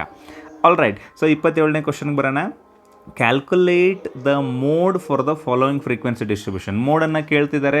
Mode ಕಂಡುಹಿಡಿಯೋದು ತುಂಬ ಈಸಿ ಅಲ್ಲ. ಹೈಯೆಸ್ಟ್ ಫ್ರೀಕ್ವೆನ್ಸಿ ನೋಡಿ ಎಲ್ಲಿದೆ, 12 ಇದೆ. ಸೊ ಅದ್ರ ಸಲುವಾಗಿ ಅದೇ ಏನಾಗುತ್ತೆ, ಮೋಡಲ್ ಕ್ಲಾಸ್ ಮುಗಿದೋಯ್ತು. ಸೊ ಮೋಡಲ್ ಕ್ಲಾಸ್ ಎಲ್ಲಿದೆ, ಅದು modal class is equal to highest frequency ಇರೋದು ಯಾವುದು, ಇಲ್ಲಿದೆ ನೋಡಿ highest frequency. So modal class ಏನಾಗುತ್ತೆ, 18 to 24 ಆಗುತ್ತೆ. ಸೊ ಇನ್ನು mode is equal to direct formula ಇದೆ, ಏನದು, mode is equal to L plus F1 minus F0 divided by 2F1 minus F0 minus F2 into H ಅಂತ ಇದೆ. L ಅಂದರೆ ಏನು, lower limit of modal class. Modal ಕ್ಲಾಸದ lower limit ಏನಿದೆ, 18 ಇದೆ, 18 ಅಂತ ಬರೀರಿ. ಪ್ಲಸ್ ಬ್ರ್ಯಾಕೆಟಲ್ಲಿ ಎಫ್ ಒನ್ ಏನಿದೆ, F1 ಅಂದರೆ ಫ್ರೀಕ್ವೆನ್ಸಿ ಆಫ್ ಮೋಡಲ್ ಕ್ಲಾಸ್ ಏನಿದೆ, ಅದು 12 ಇದೆ, ಅದನ್ನು ಬರೀರಿ. ಮೈನಸ್ F0 ಅಂದರೆ frequency of the class before modal ಕ್ಲಾಸ್ಗಿಂತ ಮುಂಚೆ ಇರುವಂಥದ್ದು ಏನಿದೆ, ಅದು 10 ಇದೆ, ಹೌದಾ. ಡಿವೈಡೆಡ್ ಬೈ 2 ಇಂಟು F1 ಅಂದರೆ ಏನಾಗುತ್ತೆ, ಮತ್ತೆ 12 ಆಗ್ತಾ ಇದೆ, F0 ಅಂದರೆ 10 ಆಗ್ತಾ ಇದೆ, ಮತ್ತು F2 ಅಂದರೆ ಏನು ಅಂದರೆ ಇಲ್ಲಿ ಮೋಡಲ್ ಕ್ಲಾಸ್ ಆಗಿರೋ ಫ್ರೀಕ್ವೆನ್ಸಿ ಇದೆಯಲ್ಲ, ಅದ್ರ ನೆಕ್ಸ್ಟ್ ಇರುವಂಥದ್ದು ಅಂದರೆ 6 ಇದೆ, ಹೌದಾ. 6 ಇಂಟು H ಅಂದರೆ height of the class. 0 to 6 ಅಂದರೆ ಏನಾಗ್ತಾಯಿದೆ, ಹೈಟ್ ಆಫ್ ದ ಕ್ಲಾಸ್ 6 ಆಗ್ತಾಯಿದೆ, ಮುಗಿದೋಯ್ತು. ಸೊ ಇದನ್ನು ನೀವು ಸೊಲ್ಯೂಷನ್ ಮಾಡಿ ಆನ್ಸರನ್ನು ಕಮೆಂಟ್ ಮಾಡ್ತೀರಾ, ಇಮಿಡಿಯೇಟಾಗಿ ಸಾಲ್ವ್ ಮಾಡಿ. ನನಗೆ ಬರುತ್ತೆ ಸರ್ ಬರುತ್ತೆ ಅಂತ ಅನ್ಬೇಡಿ, ಇದು ಫಿಕ್ಸ್ ಕ್ವಶನ್, ಮೋಡ್ ಇರುವಂಥದ್ದು ಫಿಕ್ಸ್ಡ್ ಕ್ವಶನ್, ಇದು 100% ಬಂದೇ ಬರುತ್ತೆ. ಸೊ ಸಾಲ್ವ್ ಮಾಡಿ ಆನ್ಸರನ್ನು ಕಮೆಂಟ್ ಮಾಡಿ, ಎಲ್ಲರೂ ಕಮೆಂಟ್ ಮಾಡಬೇಕು, ಅಂದರೆ ನನಗೆ ಗೊತ್ತಾಗುತ್ತೆ ನಿಮ್ಗೆ ಆನ್ಸರ್ ಬಂದಿದೆ ಇಲ್ಲ ಅಂಥೇಳಿ. ಕಮೆಂಟ್ ಮಾಡೋದನ್ನು ಮರಿಬೇಡಿ. ಆಲ್ ರೈಟ್, ಸೊ ಮುಂದಿನ ಕ್ವಶನ್ಗೆ ಹೋಗ್ಬಿಡೋಣ. ಸೊ 28ನೇ ಇದೇ ಒಂದು ಚಾಯ್ಸ್ ಇತ್ತು, ಇದರಲ್ಲಿ ಆಪ್ಷನ್ ಇದೆ. ಕ್ವಶನಲ್ಲಿ ಏನು ಆಪ್ಷನ್ ಇದೆ ಅಂತ ನೋಡೋಣ. ಇದನ್ನು calculate the median for the following data. ಮೀಡಿಯನನ್ನು ಕಂಡುಹಿಡಿ ಅಂತಿದ್ದಾರೆ. ಸೊ ಮೀಡಿಯನ್ ಕಂಡುಹಿಡಿಬೇಕಂದ್ರೆ ಏನು ಮಾಡಬೇಕು, ಮೊದಲು ಕ್ಯುಮುಲೇಟಿವ್ ಫ್ರೀಕ್ವೆನ್ಸಿ ಮಾಡ್ಕೊಳ್ಬೇಕಲ್ಲ, ಬರ್ಕೊಳ್ಳಿ ಅದನ್ನು. ಕ್ಲಾಸ್ ಇಂಟರ್ವಲ್ ಅಂತ ಬರ್ಕೊಳ್ಳಿ, ಆಮೇಲೆ ಫ್ರೀಕ್ವೆನ್ಸಿ ಅಂತ ಬರ್ಕೊಳ್ಳಿ, ಆಮೇಲೆ ಕ್ಯುಮುಲೇಟಿವ್ ಫ್ರೀಕ್ವೆನ್ಸಿ ಅಂತ ಬರೀರಿ. So class interval 0 to 30, next ಇರುವಂಥದ್ದು 30 to 60, next 60 to 90, next 90 to 120, 120 to 150. So ಇದೆಲ್ಲ ಬರ್ಕೊಳ್ಳಿ. ಬರ್ಕೊಂಡಾದ್ಮೇಲೆ ಸ್ಕೇಲಿಂದ ನೀಟಾಗಿ ಈ ಬಾಕ್ಸನ್ನೆಲ್ಲ ಹಾಕ್ಕೊಳ್ಳಿ. ಆಮೇಲೆ ಈ ರೀತಿಯಾಗಿ ಹಾರಿಸೆಂಟಲ್ ಲೈನ್ ಕೂಡ ಹಾಕ್ಕೊಳ್ಳಿ, ತುಂಬ ಇಂಪಾರ್ಟೆಂಟ್ ಇದೆಲ್ಲ. ಸೊ 1 ನಿಮಿಷದ ಕೆಲಸ, ಸ್ಕೇಲಿಂದ ಮಾಡಿ ನೀವು. ಆಮೇಲೆ ಫ್ರೀಕ್ವೆನ್ಸಿ ಬರೀರಿ 7, 6, 18, 12, 7. ಕ್ಯುಮುಲೇಟಿವ್ ಫ್ರೀಕ್ವೆನ್ಸಿ ಅಂದರೆ 7 ಇಲ್ಲಿ ಬರುತ್ತೆ. 7 + 6 ಅಂದರೆ 13, 13 + 18 ಅಂದರೆ ಏನಾಗುತ್ತೆ ನೋಡಿ, 13 + 8 ಅಂದರೆ 21 ಆಗುತ್ತೆ. 21 ಪ್ಲಸ್ ಆ ಕಡೆ 10 ಅಂದರೆ 31. ಸೊ 31 + 12 ಅಂದರೆ ಏನಾಗುತ್ತೆ, 43. 43 + 7 ಅಂದರೆ 50. ಸೊ n = ಬರುವಂಥದ್ದು 50 ಆಗ್ತಾಯಿದೆ. ಆಲ್ ರೈಟ್, ಸೊ ಅದ್ರ ಸಲುವಾಗಿ ನಾವೇನು ಕಂಡುಹಿಡಿಬೇಕೀಗ, ಸೊ ಮೀಡಿಯನ್ ಕ್ಲಾಸನ್ನು ಕಂಡುಹಿಡಿಯೋದಕ್ಕೆ n/2 ಮಾಡಬೇಕು. n/2 = ಏನು ಬರುತ್ತೆ ಹೇಳಿ ನೋಡೋಣ. n/2 = 50/2 ಅಂತ ಇದೆ. 2 1s 2 25s ಅಂದರೆ 25 ಬರ್ತಾ ಇದೆ. 25 ಬಂದರೆ ಎಲ್ಲಿದೆ ನೋಡಿ, 13 ಆದಮೇಲೆ ಡೈರೆಕ್ಟಾಗಿ 31 ಬಂದಿದೆ ಅಂದರೆ ಇದೇ ಮೀಡಿಯನ್ ಕ್ಲಾಸ್ ಆಗಬೇಕು, ಯಾಕಂದರೆ 25 ಇದರಲ್ಲೇ ಬರುತ್ತೆ. ಸೊ ಇಲ್ಲಿ ಬಂದಿದೆಯಲ್ಲ. So what is this is the median class. So ಇದನ್ನು ಮೀಡಿಯನ್ ಕ್ಲಾಸ್ ಅಂತ ಬರ್ಕೊಳ್ಳಿ. ಬರ್ಕೊಂಡಾದ್ಮೇಲೆ ಮೀಡಿಯನ್ = ಡೈರೆಕ್ಟಾಗಿ ಫಾರ್ಮುಲಾ ಇದೆ. ಮೀಡಿಯನ್ = ಫಾರ್ಮುಲಾ ಏನಿದೆ, L + n/2 minus CF divided by F into H ಅಂತ ಇದೆ. ಸೊ ಎಲ್ ಅಂದರೆ ಏನಾಗುತ್ತೆ, lower limit of median class. ಇಲ್ಲಿ ಮೀಡಿಯನ್ ಕ್ಲಾಸ್ ಅಂತ ಗೊತ್ತಾಗಿದೆಯಲ್ಲ, ಎಷ್ಟಿದೆ ಅದು ಲೋವರ್ ಲಿಮಿಟ್, 60 ಇದೆ. ಸೊ ಅದಕ್ಕೋಸ್ಕರ 60 ಅಂತ ಬರೀರಿ. ಪ್ಲಸ್ n/2 ಅಂದರೆ 25 ಅಂತ ಕಂಡು ಹಿಡಿದಿದ್ದೀರಾ. ಮೈನಸ್ CF ಅಂದರೆ ಏನು ಗೊತ್ತಾ, CF ಅಂದರೆ ಈ ಮೀಡಿಯನ್ ಕ್ಲಾಸ್ಗಿಂತ ಮೊದಲಿರುವಂಥ ಕ್ಲಾಸದ್ದು CF ಅಂದರೆ ಎಷ್ಟಿದೆ, ಇದು 13 ಇದೆ. ಸೊ ಅದನ್ನು ಕೂಡ ಸಬ್ಸ್ಟಿಟ್ಯೂಟ್ ಮಾಡಿ. 13 ಡಿವೈಡೆಡ್ ಬೈ F ಅಂದರೆ ಈ ಮೀಡಿಯನ್ ಕ್ಲಾಸದ್ದು ಫ್ರೀಕ್ವೆನ್ಸಿ. ಮೀಡಿಯನ್ ಕ್ಲಾಸ್ ಫ್ರೀಕ್ವೆನ್ಸಿ ಎಷ್ಟಿದೆ, 18 ಇದೆ. ಸೊ ಅದನ್ನು 18 ಅಂತ ಬರೀರಿ. ಇಂಟು H ಅಂದರೆ ಎಷ್ಟಿದೆ ನೋಡಿ, ಇಲ್ಲಿ ಎಲ್ಲ 60 to 90, 92 ಈ ರೀತಿಯಾಗಿ 120 ಎಲ್ಲ ಇದೆಯಲ್ಲ. ಸೊ 30 ಇದೆ. ಸೊ ಇದನ್ನು ಕೂಡ ಆನ್ಸರ್ ಮಾಡ್ತಿರಲ್ಲ, ಎಕ್ಸ್ಪೆಕ್ಟ್ ಮಾಡಿಬಿಡಿ, ನಾನೇ ಸಾಲ್ವ್ ಮಾಡಲಿ ಅಂತ ಎಕ್ಸ್ಪೆಕ್ಟ್ ಮಾಡಿಬಿಡಿ. ಮಾಡಿ ಆನ್ಸರನ್ನು ಕಮೆಂಟ್ ಮಾಡೋದು ಮಾತ್ರ ಮರಿಬೇಡಿ. ಮೀಡಿಯನ್ = ಏನು ಆನ್ಸರ್ ಬಂದಿದೆ ಅದನ್ನು ಕಮೆಂಟ್ ಮಾಡಿ. ಇಲ್ಲಿ ಮೋಡ್ ಏನು ಬಂದಿದೆ ಅದನ್ನು ಕಮೆಂಟ್ ಮಾಡಿ. ಆಲ್ ರೈಟ್, ಸೊ ಇದು 100% ಶಾರ್ಟ್ ಕ್ವಶನ್. ಇದು 3 ಮಾರ್ಕ್ ಕ್ವಶನ್ಸನ್ನು ಮಾಡ್ತಾ ಇರೋ ಉದ್ದೇಶ ಏನಂದರೆ ನಿಮ್ಗೆ ಗೊತ್ತಾಗಲಿ ಅಂಥೇಳಿ ಯಾವ ರೀತಿ ಕ್ವಶನ್ ಬರುತ್ತೆ ಅಂಥೇಳಿ. ಅಂದರೆ ಮೀನ್, ಮೋಡ್, ಮೀಡಿಯನ್ ರಿಲೇಟೆಡ್ ಕ್ವಶನ್ ಬಂದೇ ಬರುತ್ತೆ ಅಂಥೇಳಿ. ನೆಕ್ಸ್ಟ್ ಕ್ವಶನ್ಗೆ ಹೋಗೋಣ. ನೆಕ್ಸ್ಟ್ ಕ್ವಶನ್ ಏನು ಹೇಳ್ತಿದ್ದಾರೆ ಅಂಥೇಳಿ, draw more than type ogive curve ಅಂತ ಕೇಳ್ತಿದ್ದಾರೆ. ಕ್ವಶನನ್ನು ಓದ್ಕೊಳ್ಳಿ ಇದನ್ನು ನೀಟಾಗಿ ಏನಿದೆ ಅಂಥೇಳಿ. ಏನು ಹೇಳ್ತಿದ್ದಾರೆ ಇಲ್ಲಿ, draw a more than type ogive for the given data. ಮೋರ್ ದ್ಯಾನ್ ಟೈಪ್ ಓಗೈವ್ ತೆಗಿಬೇಕಾಗಿದ್ರೆ first of all more than convert ಮಾಡ್ಕೊಳ್ಬೇಕು ಇದನ್ನು. ಸೊ ಮೋರ್ ದ್ಯಾನ್ ಅಂತ ಹೆಡ್ಡಿಂಗ್ ಹಾಕಿ, ಆಮೇಲೆ ಇಲ್ಲಿ ಕ್ಯುಮ್ಯುಲೇಟಿವ್ ಫ್ರೀಕ್ವೆನ್ಸಿ ಅಂತ ಹೆಡ್ಡಿಂಗ್ ಹಾಕಿ. ಸೊ ಒಂದೇದು ಏನು ಹೇಳಿ ನೋಡೋಣ, more than zero. More than zero, ಹೌದಾ, ಝೀರೋಯಿಂದನೇ ಸ್ಟಾರ್ಟ್ ಆಗಬೇಕಲ್ಲ. ಮೋರ್ ದೆನ್ ಝೀರೋ ಅಂದರೆ ಇದೆಲ್ಲ ಸೇರಿಸ್ಬೇಕು ನಾನು. ಇದೆಲ್ಲ ಕೂಡಿಸ್ದಾಗ ಎಷ್ಟು ಬರುತ್ತೆ, ಇದೆಲ್ಲ ಮೋರ್ ದೆನ್ ಝೀರೋ ಇರುತ್ತೆ. ಯಾಕಂದರೆ 0 to 15 ಅಂದರೆ ಇದಂತೂ ಇದ್ದೇ ಇದ್ದಾರೆ. 15 to 30 ಅಂದರೂ ಕೂಡ ಅವ್ರು ಮೋರ್ ದೆನ್ ಝೀರೋ ಇರ್ತಾರೆ. ಸೊ 10 + 18 28. ನಿಮಗೆ ಕನ್ಫ್ಯೂಷನ್ ಆಗ್ತಾಯಿದ್ರೆ ಇಲ್ಲಿ ಸೈಡಿಗೆ ಕ್ಯಾಲ್ಕುಲೇಷನ್ ಮಾಡ್ಕೊಳ್ಳಿ. 10 18 40 20 12. ನಾನು ಡೈರೆಕ್ಟಾಗಿ ಮಾಡ್ತೀನಿ ಇದನ್ನು, ಹಿಂಗೆ ಮಾಡ್ಕೋತೀನಿ ನಾನು. 10 + 40 ಅಂದರೆ 50, 50 + 20 ಅಂದರೆ 70, 70 + 18 ಅಂದರೆ 88, 88 + 12 ಅಂದರೆ 100. ಸೊ ಇದೇ ರೀತಿಯಾಗಿ ಬರುತ್ತೆ. ಇದು 100 ಬೇಕಾದ್ರೆ ಮಾಡ್ಕೊಂಡು ನೋಡಿ, ಇದು ಆನ್ಸರ್ 100 ಬರುತ್ತೆ. ಆಮೇಲೆ ಮೋರ್ ದ್ಯಾನ್ ಝೀರೋ ಆದಮೇಲೆ ನೆಕ್ಸ್ಟ್ ಏನು ಮಾಡಬೇಕು, ಮೋರ್ ದ್ಯಾನ್ 15 ಮಾಡ್ಕೊಳ್ಬೇಕು. ಹೌದಾ, ಇಲ್ಲಿ ನೋಡಿ ಮೋರ್ ದ್ಯಾನ್ 15. ಮೋರ್ ದ್ಯಾನ್ 15 ಅಂದರೆ ಇದೆಲ್ಲ ಬರುತ್ತೆ, ಇದೆಲ್ಲ ಬರುತ್ತೆ. ಅಥವಾ ಇದೆಲ್ಲ ಟೋಟಲ್ ಸೇರಿಸಿದ್ರೆ ಎಷ್ಟು ಬಂದಿತ್ತು, 100 ಬಂದಿತ್ತು. ಅದರಲ್ಲಿ ಏನು ಮಾಡಿ, ಈ 15ವರೆಗೆ ಇರೋದು 10 ತೆಗೀರಿ, ಅಂದರೆ ಏನು ಬರುತ್ತೆ, ಅದು 90 ಬರುತ್ತೆ. ಅರ್ಥ ಆಗ್ತಿದೆಯಾ? 18 48 20 12 ಎಲ್ಲ ಸೇರಿಸಿದ್ರೆ 90 ಬರುತ್ತೆ. ಈ ಬಂದಿರೋದ್ರಲ್ಲಿ ಈ 10 ಮೈನಸ್ ಮಾಡಿದ್ರು ಕೂಡ 90 ಬರುತ್ತೆ. ಆ ರೀತಿಯಾಗಿ ಅವರು ಮಾಡ್ಕೊಳ್ಬೋದು. ನೆಕ್ಸ್ಟ್ ಮೋರ್ ದ್ಯಾನ್ 30 ಮಾಡ್ಕೊಳ್ಳಿ. ಸೊ ಮೋರ್ ದ್ಯಾನ್ 30 ಅಂದರೆ ಮತ್ತೆ ಇದೆಲ್ಲ ಆ್ಯಡ್ ಮಾಡ್ಕೊಳ್ಳಿ. 40 + 20 60, 60 + 12 ಅಂದರೆ 72 ಆಗುತ್ತೆ. ಅಥವಾ 90ಯಲ್ಲಿ ಈ 18 ಮೈನಸ್ ಮಾಡಿದ್ರು ಕೂಡ ನಡೆಯುತ್ತೆ. ನಿಮ್ಮ ಕನ್ಫ್ಯೂಷನ್ ಆಗಬಾರ್ದು ಅಂತ ಆ ರೀತಿಯಾಗಿ ಹೇಳ್ತಾ ಇದ್ದೇನೆ ನಾನು. ಸೊ ಮೋರ್ ದ್ಯಾನ್ 30 ಆದಮೇಲೆ ನೆಕ್ಸ್ಟ್ ಬರುವಂಥದ್ದು ಯಾವುದು, more than 45. So more than 45 ಅಂದರೆ ಯಾವ್ದು ಹೇಳಿ, 20 + 12 ಅಂದರೆ 32 ಬರ್ತಾ ಇದೆ. ಅಥವಾ 72ಅಲ್ಲಿ ಈ 40 ಮೈನಸ್ ಮಾಡಿದ್ರು ಕೂಡ ಅದೇ ಬರುತ್ತೆ. ನಾನು ಹೇಳಿದ್ದು ಅರ್ಥ ಆಗ್ತಿದೆ ಅಂತ ಅಂದ್ಕೊಳ್ತಾ ಇದ್ದೀನಿ. ನೆಕ್ಸ್ಟ್ ಅದಾದಮೇಲೆ more than 60. So more than 60 ಇರುವಂಥದ್ದು ಯಾವುದು, ಇದು 12 ಇದೆ ಇಲ್ಲಿ. ಸೊ 12 ಅಂತ ಬರೀತಾ ಇದ್ದೀನಿ. ಸೊ ಇದನ್ನು ಬಾಕ್ಸನ್ನು ಕಂಪ್ಲೀಟ್ ಮಾಡ್ಕೊಳ್ಳಿ. ಈ ರೀತಿಯಾಗಿ ನೀವು ಒಂದು ಟೇಬಲನ್ನು ಫಾರ್ಮ್ ಮಾಡಿದ್ರೆ ಡೆಫಿನೆಟ್ಲಿ ನಿಮಗೆ ಇದಕ್ಕೆ 1 ಮಾರ್ಕ್ ಸಿಗ್ತಾ ಇದೆ ಇಲ್ಲಿ, ಈ ರೀತಿಯಾಗಿ ಟೇಬಲ್ ಮಾಡ್ಕೊಂಡಿದ್ದಕ್ಕೆ. ಹೌದಾ? ಸೊ ಇನ್ನು ಗ್ರಾಫ್ ತೆಗೆಯೋದು ತುಂಬ ಇಂಪಾರ್ಟೆಂಟ್ ಅಲ್ಲ. ಸೊ ಇನ್ನೇನು ಮಾಡೋದು, ಈ ರೀತಿಯಾಗಿ ಗ್ರಾಫ್ ಹಾಕ್ಕೊಳ್ಳೋದು. ಇಲ್ಲಿ ಚೆಕ್ ಮಾಡ್ಕೊಳ್ಳಿ ಎಲ್ಲಿವರೆಗೂ ಇದೆ ಇದು, ಎಕ್ಸ್ ಆ್ಯಕ್ಸಿಸಲ್ಲಿ 60ವರೆಗೂ ಇದೆ, 0ಇಂದ 60ವರೆಗೂ. ಆಮೇಲೆ ಇಲ್ಲೇನಿದೆ 100ವರೆಗೂ ಇದೆ. ಸೊ ಅಂದರೆ ನಾವೇನು ಮಾಡ್ಬೋದು ಅಂದರೆ ಇಲ್ಲಿ ಈ ರೀತಿಯಾಗಿ ಗ್ರಾಫನ್ನು ಹಾಕ್ಕೊಳ್ಳೋಣ. ಸೊ ಒಂದು ವೈ ಆ್ಯಕ್ಸಿಸ್ ತೊಗೊಳ್ಳೋಣ. ಓಕೆ, ಸೊ ಇನ್ನೂ ಬೇಕಾದರೆ ಕೆಳಗಡೆ ಎಳಿಬೋದು ನೀವು. ಆಮೇಲೆ ಎಕ್ಸ್ ಆ್ಯಕ್ಸಿಸನ್ನು ತೊಗೊಳ್ಳೋಣ. ಇಲ್ಲಿ ಇದು ಎಕ್ಸ್ ಆ್ಯಕ್ಸಸ್ ಆಗುತ್ತೆ, ಆಮೇಲೆ ಇದು ವೈ ಆ್ಯಕ್ಸಿಸ್ ಆಯಿತು. ಆದ ತಕ್ಷಣ ಇದಕ್ಕೆ ಹೆಸರು ಕೊಡೋಣ. ಏನಂತ ಕೊಡೋಣ ಅಂದರೆ, ಈ ಕಡೆ ಇರುವಂಥದ್ದು ಮೋರ್ ದ್ಯಾನ್, ಇದು ಮೋರ್ ದ್ಯಾನ್. ಆಮೇಲೆ ಇಲ್ಲಿರುವಂಥದ್ದು ಕ್ಯುಮ್ಯುಲೇಟಿವ್ ಫ್ರೀಕ್ವೆನ್ಸಿನ ಅಬ್ಸರ್ವ್ ಮಾಡಿದಾಗ 100 ಇದೆ, 12 32 72 ಈ ರೀತಿಯಾಗೆಲ್ಲ ಹೋಗ್ತಾ ಇದೆ. ಸೊ 1 ಸೆಂಟಿಮೀಟ್ರಿಗೆ ಏನು ಮಾಡಿ 10 ತೊಗೊಳ್ಳಿ. ಅಂದರೆ ಇಲ್ಲಿ 10 ಮತ್ತು 20. ನೆಕ್ಸ್ಟ್ ಇದೇ ರೀತಿಯಾಗಿ 30 40 50 60 70 80 90 100. ಸೊ ಪ್ರತಿ ಸೆಂಟಿಮೀಟ್ರಿಗೆ ಒಂದು 10 ಅಂತ ತೊಗೊಳ್ಳಿ. ಅದನ್ನು ಸ್ಕೇಲ್ ಇಮಿಡಿಯೇಟಾಗಿ ಬರದೇ ಬಿಡಿ. ಇಲ್ಲಿ ಸ್ಕೇಲ್ ಅಂತ ಮೆನ್ಷನ್ ಮಾಡಿ ಎಕ್ಸ್ ಆ್ಯಕ್ಸಿಸ್ ಅದನ್ನು ಆಮೇಲೆ ಬರೀರಿ. ವೈ ಆ್ಯಕ್ಸಿಸಲ್ಲಿ 1 ಸೆಂಟಿಮೀಟ್ರ್ = 10 ಯೂನಿಟ್ಸ್ ಅಂತ ತೊಗೊಂಡಿದ್ದೀವಿ, ಅದು ನೆನಪಿರಲಿ. ಆಮೇಲೆ ಎಕ್ಸ್ ಆ್ಯಕ್ಸಿಸಲ್ಲಿ ಏನಿದೆ ನೋಡಿ, 0 15 30 45 60 ಅಂತ ಇದೆ. ಸೊ 1 ಸೆಂಟಿಮೀಟ್ರಿಗೆ 15 ತೊಗೊಂಡ್ರು ಕೂಡ ಮುಗಿದೋಗುತ್ತೆ, ಏನು ತೊಂದರೆ ಇಲ್ಲ. ಅಥವಾ 10 ತೊಗೊಂಡ್ರು ಕೂಡ ನಡೆಯುತ್ತೆ. 10 ತೊಗೊಂಡ್ರೆ ಸ್ವಲ್ಪ ಚೆನ್ನಾಗಿ ಗ್ರಾಫ್ ಬರುತ್ತೆ. ಹೌದಾ ಇಲ್ವಾ? ಸೊ ನೋಡ್ಕೊಳ್ಳಿ ಅದನ್ನು. ಸೊ ಇಲ್ಲಿ 0ಇಂದ ಇಲ್ಲೇನು ಮಾಡಿ 10 ಮಾಡಿ, ನೆಕ್ಸ್ಟ್ 20 ಮಾಡಿ, ನೆಕ್ಸ್ಟ್ 30 ಮಾಡಿ, ನೆಕ್ಸ್ಟ್ 40 ಮಾಡಿ, ನೆಕ್ಸ್ಟ್ 50 ಮಾಡಿ, 60 70 ರೀತಿಯಾಗಿ ಬರ್ಕೊಳ್ಳಿ. ಸೊ ಎಕ್ಸ್ ಆ್ಯಕ್ಸಿಸಲ್ಲಿ 1 ಸೆಂಟಿಮೀಟ್ರ್ = ಏನಿದೆ 10 ಯೂನಿಟ್ಸ್ ಇದೆ ಇಲ್ಲೂ ಕೂಡ. All right. ಸೊ ಇದಾದಮೇಲೆ ಗ್ರಾಫನ್ನು ತೆಗೆಯುವಂಥ ಟೈಮ್ ಈಗ ಮೋರ್ ದ್ಯಾನ್ 0 ಅಂದರೆ 100 ಇದೆ, ಮೋರ್ ದ್ಯಾನ್ 0 ಅಂದರೆ ಇಲ್ಲೇ ಇದೆ ಅದು. ಸೊ 0ಗೆ 100 ಈ ಪಾಯಿಂಟೇ ಬಂದುಬಿಡುತ್ತೆ, 1ನೇ ಪಾಯಿಂಟ್. ಆಮೇಲೆ ಎರಡನೇದು ಬರುವಂಥದ್ದು ಮೋರ್ ದ್ಯಾನ್ 15 ಅಂದರೆ 19 ಇದೆ. 15 ಅಂದರೆ ಎಲ್ಲಿ ಬರುತ್ತೆ ಅಂತ ಗೊತ್ತಲ್ಲ ನಿಮಗೆ, 10 ಮತ್ತು 20 ನಡುವೆ ಬರುತ್ತೆ ಇಲ್ಲಿ. ಯಾಕಂದರೆ 10 ಡಿವಿಷನ್ಸ್ಗಳು ಇರ್ತವೆ, 1 2 3 4 5. ಹೌದಾ, ಗೊತ್ತಿದೆಯಲ್ಲ ಇದು, 1 2 3 4 5 6 7 8 9 10. ಸೊ 15 ಅಂದರೆ ಇಲ್ಲಿ ಬರುತ್ತೆ 15. ಮೋರ್ ದ್ಯಾನ್ 15 ಅಂದರೆ ಎಷ್ಟಿದೆ, 90 ಅಂತ ಕೊಡ್ತಿದ್ದಾರೆ. ಸೊ ಮೋರ್ ದ್ಯಾನ್ 15 ಅಂದರೆ ಇಲ್ಲಿಂದ ಸ್ಟಾರ್ಟ್ ಮಾಡಿ 90 ಇಲ್ಲಿ ಬರುತ್ತೆ ನೋಡಿ, ಇಲ್ಲೊಂದು ಪಾಯಿಂಟ್ ಬಂದಿದೆ, 90 ಅಂದರೆ ಇಲ್ಲಿಗಿದೆ. ಹೌದಾ? ಸೊ ನೆಕ್ಸ್ಟ್ ಆದ ತಕ್ಷಣ ಮೋರ್ ದ್ಯಾನ್ 30 72 ಇದೆ. ಮೋರ್ ದ್ಯಾನ್ 30 ಅಂದರೆ ಇಲ್ಲಿದೆ. ಸೊ 72 ಅಂದರೆ 70 ಆದಮೇಲೆ ಒಂದು 2 ಡಿವಿಷನ್. ಸೊ 72 ಇಲ್ಲಿ ಬರ್ತಾ ಇದೆ. ಸೊ ನೆಕ್ಸ್ಟ್ ಮೋರ್ ದ್ಯಾನ್ 45 ಅಂದರೆ 32 ಬರ್ತಾ ಇದೆ. ಮೋರ್ ದ್ಯಾನ್ 45 ಅಂದರೆ ಇಲ್ಲಿದೆ, ನಡುವೆ ಇರುತ್ತೆ. ಮೋರ್ ದ್ಯಾನ್ 45 ಅಂದರೆ ಎಷ್ಟಿದೆ ಅದು, 32. ಸೊ 32 ಅಂದರೆ 30 ಇಲ್ಲಿದೆ. ಸೊ ಆಮೇಲೆ ಮೇಲ್ಗಡೆ 2 ಪಾಯಿಂಟ್. ಸೊ ನೀವು ನೀಟಾಗಿ ಮಾಡ್ಕೊಳ್ಳಿ ಇದನ್ನು. 60 ಆದಮೇಲೆ 12 ಇದೆ. ಮೋರ್ ದ್ಯಾನ್ 60ಗೆ 12 ಅಂದರೆ 10 ಆದಮೇಲೆ 2 ಪಾಯಿಂಟ್. ಈ ರೀತಿಯಾಗಿ ಬಂತಲ್ಲ, ಇದನ್ನೇನು ಮಾಡಬೇಕಂದ್ರೆ ಫ್ರೀ ಹ್ಯಾಂಡಿಂದ ಜಾಯಿನ್ ಮಾಡಬೇಕು. ಈ ರೀತಿಯಾಗಿ ಇಲ್ಲಿ ನೋಡಿ, ಈ ರೀತಿಯಾಗಿ ಸ್ಕೇಲಿಂದ ಎಲ್ಲ ಮಾಡೋಂಗಿಲ್ಲ, ಇದನ್ನು ಫ್ರೀ ಹ್ಯಾಂಡಿಂದ ಈ ರೀತಿಯಾಗಿ ಜಾಯಿನ್ ಮಾಡಬೇಕು. ಜಾಯಿನ್ ಮಾಡಿ ಇದಕ್ಕೆ ಏನು ಕರಿಬೇಕಂದ್ರೆ more than type more than type ogive. So ಮಾರ್ಕ್ಸನ್ನು ಯಾವ ರೀತಿಯಾಗಿ ಡಿಸ್ಟ್ರಿಬ್ಯೂಟ್ ಮಾಡ್ತಾರೆ ನೋಡಿ, ಇಲ್ಲಿ ನೀವು ಈ ಟೇಬಲನ್ನು ಆಲ್ ರೈಟ್. ಸೊ ಇಲ್ಲಿ ಕೂಡ 1 ಮಾರ್ಕ್ ಬರುತ್ತೆ.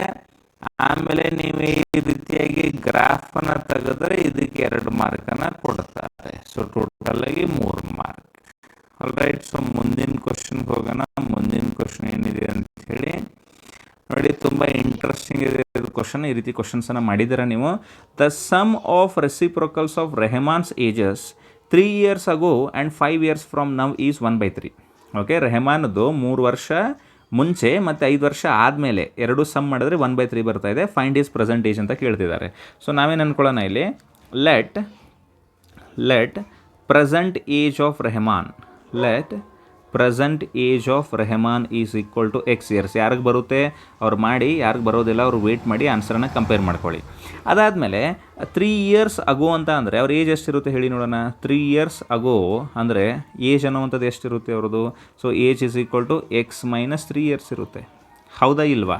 ಆಮೇಲೆ 5 years ಫ್ರಮ್ ನವ್ ಅಂದರೆ 5 years ಆಫ್ಟರ್ ಅಂದಂಗೆ, 5 years ಆಫ್ಟರ್. ಸೊ ಎಷ್ಟು ಏಜ್ ಇರುತ್ತೆ ಅವ್ರದ್ದು ಹೇಳಿ ನೋಡೋಣ. Age is equal to X + 5 years. ಬರೀಬೇಕು ಇದನ್ನೆಲ್ಲ ನೀವು ಆನ್ಸರ್ ಶೀಟಲ್ಲಿ. ಈಗ reciprocal, sum of reciprocal of ages ಅಂದರೆ 1/(X - 3) + 1/(X + 5). ಸೊ ಇದು ಸೇರ್ಕೊಂಡು ಎಷ್ಟಾಗ್ತಿದೆ 1/3 ಆಗುತ್ತೆ ಅಂತ ಹೇಳ್ತಿದ್ದಾರೆ. ಸೊ ಇದನ್ನು ಆರಾಮಾಗಿ ಮಾಡ್ಬೋದಲ್ಲ. ಸೊ ಈ ರೀತಿಯಾಗಿ LCM ಏನು ಬರುತ್ತೆ, X - 3 × X + 5 ಆಗುತ್ತೆ. ಇಲ್ಲಿ ಇಂಟು ಏನು ಮಾಡ್ತೀರಾ, X + 5. ಇಲ್ಲಿ ಇಂಟು ಏನು ಮಾಡ್ತೀರಾ, X - 3 ಮಾಡ್ತೀರಾ. ಈಸ್ ಈಕ್ವಲ್ ಟು 1/3 ಅಂದರೂ ಇದ್ದೇ ಇದೆ. ಸೊ X + 5 + X - 3 ಆಗುತ್ತೆ ಇದು, ಹೌದಾ?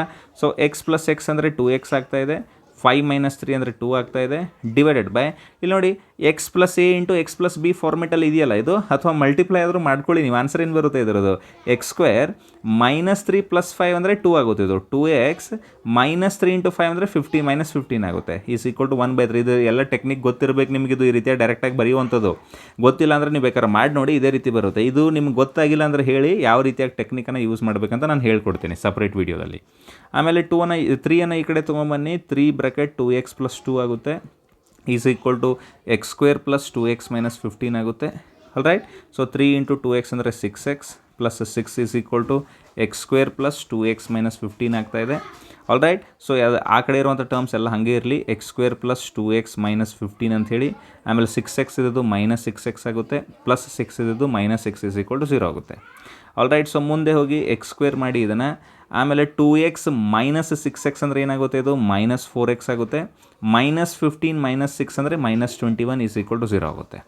All right. ಸೊ ಇಷ್ಟೆಲ್ಲ ಆದಮೇಲೆ ಇದನ್ನು ಸೊಲ್ಯೂಷನ್ ಮಾಡಬೇಕು. ಏನು ಸೊಲ್ಯೂಷನ್ ಮಾಡೋದು ಹೇಳಿ ನೋಡೋಣ. ಗೆಸ್ ಮಾಡಿ. 21 ಇದೆಯಲ್ಲ, ಸಮ್ ಮಾಡಿದ್ರೆ -4 ಬರಬೇಕು, ಪ್ರಾಡಕ್ಟ್ ಮಾಡಿದ್ರೆ -21 ಬರಬೇಕು. ಯಾವ ರೀತಿ ಮಾಡ್ಬೋದು ಇದನ್ನು, X² - 7X + 3X ಅಂತ ಬರೆದ್ರೆ ಆಗುತ್ತೆ ಇಲ್ಲ ನೋಡಿ. -7 + 3 ಅಂದರೆ -4 ಆಯಿತು. -7 × 3 ಅಂದರೆ -21 ಕೂಡ ಆಗುತ್ತೆ. All right. So X bracket X - 7, ಇಲ್ಲೂ ಕೂಡ X - 7 ಬರೀರಿ, +3 ಈಸ್ ಈಕ್ವಲ್ ಟು 0 ಬರೀರಿ. ಅದಾದಮೇಲೆ X + 3 × X - 7 is equal to 0 ಅಂತ ಬರೀರಿ.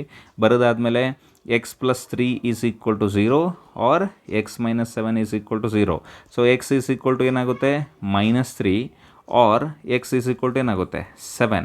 ಸೊ -3 ಏನು ಮಾಡ್ತೀರಾ ನೀವು ಇಲ್ಲಿ, ಇದನ್ನ ನೆಗ್ಲೆಕ್ಟ್ ಮಾಡಿ.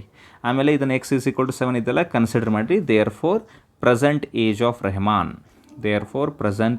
Of Rehman is equal to X is equal to 7 years. ಮುಗಿದೋಯ್ತು.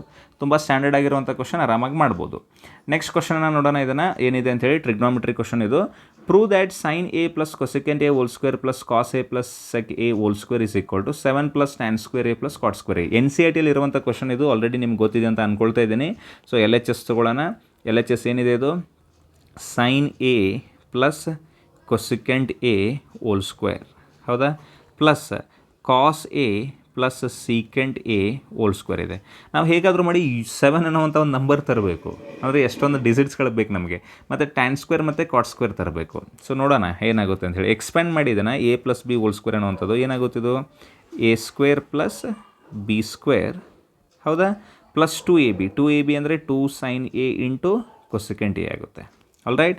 ಪ್ಲಸ್ ಅದೇ ರೀತಿಯಾಗಿ ಇದು ಕೂಡ A + B whole square ಅಂದರೆ A² ಅಂದರೆ cos square A + B² ಅಂದರೆ secant square A plus 2ab ಅಂದರೆ 2 cos a into secant A ಆಗುತ್ತೆ. ಇಲ್ಲಿ ಸ್ವಲ್ಪ ಅಡ್ಜಸ್ಟ್ ಮಾಡ್ಕೊಳ್ಳಿ. ಆಮೇಲೆ ಏನೇನಾಗುತ್ತೆ ಅಂತ ವಿಚಾರ ಮಾಡಿ. ಇಲ್ಲಿ ಸೈನ್ ಸ್ಕ್ವೇರ್ ಎನ ಆ್ಯಸ್ ಯೂಶುವಲ್ ಆಗಿ ಬರೀರಿ. ಹೌದಾ, ಸೈನ್ ಸ್ಕ್ವೇರ್ ಎ ಜೊತೆಗೆ ಇಲ್ಲಿ ನೋಡಿ ಕಾಸ್ ಸ್ಕ್ವೇರ್ ಎ ಇದೆ, ಬರೀಬೋದಾ ಇದನ್ನು? Sine square A plus cos square A ಅಂದರೆ 1 ಆಗುತ್ತೆ. ಅದನ್ನು ತೊಗೊಂಡು ಬನ್ನಿ. ಇಲ್ಲಿ sine square A plus cos square A underline ಮಾಡ್ತಾ ಹೋಗಿ ಅಥವಾ ಗೊತ್ತು ಮಾಡ್ತಾ ಹೋಗಿ ನೀವು. Sine square A plus cos square ಆಯಿತು. ಆಮೇಲೆ ಇಲ್ಲಿ ಕೊಸೆಕೆಂಡ್ ಸ್ಕ್ವೇರ್ ಇದೆಯಲ್ಲ, ಅದನ್ನು ಆ್ಯಸ್ ಯೂಶುವಲ್ ಆಗಿ ಕೊಸೆಕೆಂಡ್ ಸ್ಕ್ವೇರ್ ಎ ಅಂತ ಬರೀರಿ. ಪ್ಲಸ್ ಇಲ್ಲಿದೆ ನೋಡಿ 2 sin a ಕೊಸೆಕೆಂಟ್ ಎ ಅಂದರೆ ಇದನ್ನು ಹೆಂಗೆ ಬರೀಬೋದು? 2 sin a into cosecant A ಅಂದರೆ ಹೆಂಗೆ ಬರೀಬೋದು? 1/sin a ಅಂತ ಬರೀಬೋದಾ? ಆಫ್ಕೋರ್ಸ್ ಬರೀಬೋದು. ಅದು ಈ ರೀತಿಯಾಗಿ ಬರುತ್ತೆ. ಪ್ಲಸ್ ಕಾಸ್ ಸ್ಕ್ವೇರ್ ಎ ಬರೀ ಅವಶ್ಯಕತೆ ಇದೆಯಾ? ಇಲ್ಲ, ಆಲ್ರೆಡಿ ಇದನ್ನು ಇಲ್ಲಿ ಬರೆದಿದ್ದೀನಿ. ಆಮೇಲೆ ಸೀಕೆಂಡ್ ಸ್ಕ್ವೇರ್ ಎ ಅಂತ ಬರೀರಿ. ಪ್ಲಸ್ ಏನು ಬರೀರಿ? ಇಲ್ಲಿ ನೋಡಿ 2 cos a ಇಂಟು ಇಲ್ಲಿದೆ ನೋಡಿ 2 cos a into secant A ಅಂದರೆ ಏನು ಬರೀಬೋದು? ಅದನ್ನು 1/cos a ಅಂತ ಬರೀಬೋದು. ಅರ್ಥ ಮಾಡ್ಕೊಳ್ಳಿ ಏನಿದೆ ಅಂಥೇಳಿ. So sine square A plus cos square A ಅಂದರೆ 1 ಆಗುತ್ತೆ. Plus cosecant square A as usual ಆಗಿರಲಿ. ಆಮೇಲೆ ಸೈನ್ ಎ ಕ್ಯಾನ್ಸಲ್ ಆಗಿ 2 ಬಂತಿಲ್ಲಿ. ಪ್ಲಸ್ ಸೀಕೆಂಡ್ ಸ್ಕ್ವೇರ್ ಎ ಬರೆಯೋರಿ. ಪ್ಲಸ್ ಕಾಸ್ ಎ ಕ್ಯಾನ್ಸಲ್ ಆಗಿ 2 ಬಂತು. ಈಗ ಅಬ್ಸರ್ವ್ ಮಾಡಿ, 1 + 2 ಅಂದರೆ 3 + 2 ಅಂದರೆ 5 ಆಯಿತು. 5 plus cosecant square A plus secant square A ಬರ್ತಾ ಇದೆ. ನಮ್ಗೆ 7 ಬರಬೇಕಲ್ಲಿ. ಆಮೇಲೆ ಕೊಸೆಕೆಂಡ್ ಸ್ಕ್ವೇರ್ ಸೀಕೆಂಡ್ ಸ್ಕ್ವೇರ್ ಬೇಡ ನಮಗೇನು ಬೇಕಾಗಿದೆ ಅಲ್ಲಿ ಬೇಕಾಗಿರೋದು tan square and cot square. ಏನಾದರೂ ರಿಲೇಷನ್ ಮಾಡೋಕ್ಕಾಗುತ್ತೆ ಅಂತ ಟ್ರೈ ಮಾಡಿ. ಈಗ ಕೊಸೆಕೆಂಡ್ ಸ್ಕ್ವೇರ್ ಇದೆಯಲ್ಲ, ಅದು ಹೆಂಗೆ ಬರಿಬೋದು? 5+ ಅಂತ ಬರೋದ್ವಾ.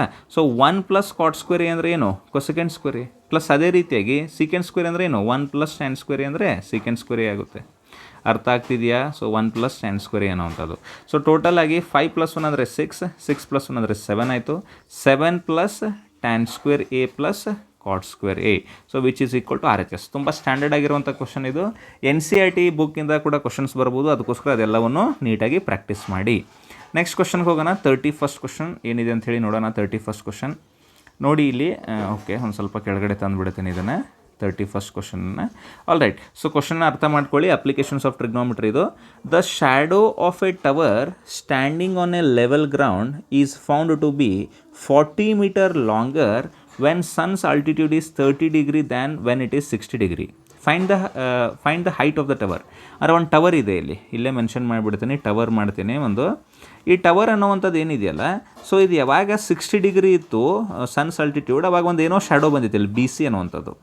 ಅದೇ 60 ಇರೋದು 30 ಆದಾಗ 40 ಮೀಟರ್ ಲೆಂದಿ ಬರ್ತಾ ಇದೆ ಶ್ಯಾಡೋ. ಅಂದರೆ ಈ BC ಜೊತೆಗೆ ಸೇರಿಕೊಂಡು ಮತ್ತೆ ಒಂದು 40 ಮೀಟರ್ ಎಕ್ಸ್ಟ್ರಾ ಬರ್ತಾ ಇದ್ದರೆ ಈ ಟವರ್ದು ಹೈಟ್ ಏನಂತ ಕೇಳ್ತಿದ್ದಾರೆ. ನಾವೇನು ಅನ್ಕೊಳ್ಳೋಣ? ಟವರ್ ಹೈಟ್ H ಅನ್ಕೊಳ್ಳೋಣ. ಆಮೇಲೆ ಈ CB ಅನ್ನೋಂಥದ್ದನ್ನು X ಅನ್ಕೊಳ್ಳೋಣ. ಅದನ್ನು ಬರೆಯೋಣ ಇಲ್ಲಿ. ಏನಂತ ಬರೆಯೋಣ? Let AB is equal to H is equal to height of tower ಅಂತ ಬರೆಯೋಣ. ಹೈಟ್ ಆಫ್ ಟವರ್ ಅಂತ ಬರೆಯೋಣ. ಆಮೇಲೆ ಏನು ಅನ್ಕೊಳ್ಳೋಣ ಅಂದರೆ BC is equal to X ಅಂತ ಅಂದ್ಕೊಳ್ಳೋಣ. ಸೊ ಈ BC ಅನ್ನೋಂಥದ್ದನ್ನು X ಅಂದ್ಕೊಳ್ಳೋಣ. ಅಂದ್ಕೊಂಡಾದ್ಮೇಲೆ ಸ್ವಲ್ಪ ಅಬ್ಸರ್ವ್ ಮಾಡಿ ನೀವು. ಇನ್ ರೈಟ್ ಟ್ರ್ಯಾಂಗಲ್ ಯಾವುದಂದರೆ ABC. ಆಮೇಲೆ ಇದಂತೂ 90 ಡಿಗ್ರಿ ಇರುತ್ತೆ, ನಿಮ್ಗೆ ಗೊತ್ತು. ಇನ್ನು ರೈಟ್ ಟ್ರ್ಯಾಂಗಲ್ ABC ಅನ್ನೋಂಥ ರೈಟ್ ಟ್ರ್ಯಾಂಗಲಲ್ಲಿ tan 60 degree is equal to ಏನಾಗುತ್ತೆ ಹೇಳಿ ನೋಡೋಣ? Tan 60 is equal to opposite divided by adjacent ಅಂದರೆ ಏನಾಗುತ್ತೆ? H ಡಿವೈಡೆಡ್ ಬೈ X ಆಗುತ್ತೆ. ಹೌದಾ? ಸೊ ಟ್ಯಾನ್ 60 ಅಂದರೆ ಏನಾಗುತ್ತೆ? ಟ್ಯಾನ್ 60 ಅಂದರೆ ಗೊತ್ತಲ್ಲ ನಿಮಗೆ, √3 ಈಸ್ ಈಕ್ವಲ್ ಟು H/X ಆಗ್ತಾ ಇದೆ. ಸೊ ಇದರಿಂದ ನೀವೇನಾದರೂ ವ್ಯಾಲ್ಯೂ ತೊಗೊಂಡು ಬಂದರೆ, so H is equal to ಏನಾಗುತ್ತೆ ಹೇಳಿ ನೋಡೋಣ? √3x ಅಂತ ಆಗುತ್ತೆ. ನಮ್ಗೆ ಹೈಟೇ ಬೇಕಾಗಿದೆ actually. Height of the tower ಬೇಕಾಗಿರೋದ್ರಿಂದ X ಸಬ್ಸ್ಟಿಟ್ಯೂಟ್ ಮಾಡೋಣ.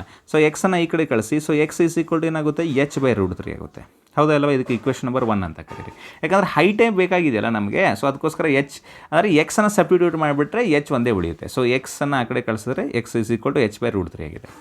ಅದೇ ರೀತಿಯಾಗಿ ಇನ್ನೊಂದು ಟ್ರ್ಯಾಂಗಲ್ ಕಾಣಿಸುತ್ತಾ ನೋಡಿ ನಿಮಗೆ? ಇನ್ನು ರೈಟ್ ಟ್ರ್ಯಾಂಗಲ್ ಯಾವುದದು? ರೈಟ್ ಟ್ರ್ಯಾಂಗಲ್ ಇನ್ನೊಂದು ನೋಡಿ ಇಲ್ಲಿ ABD.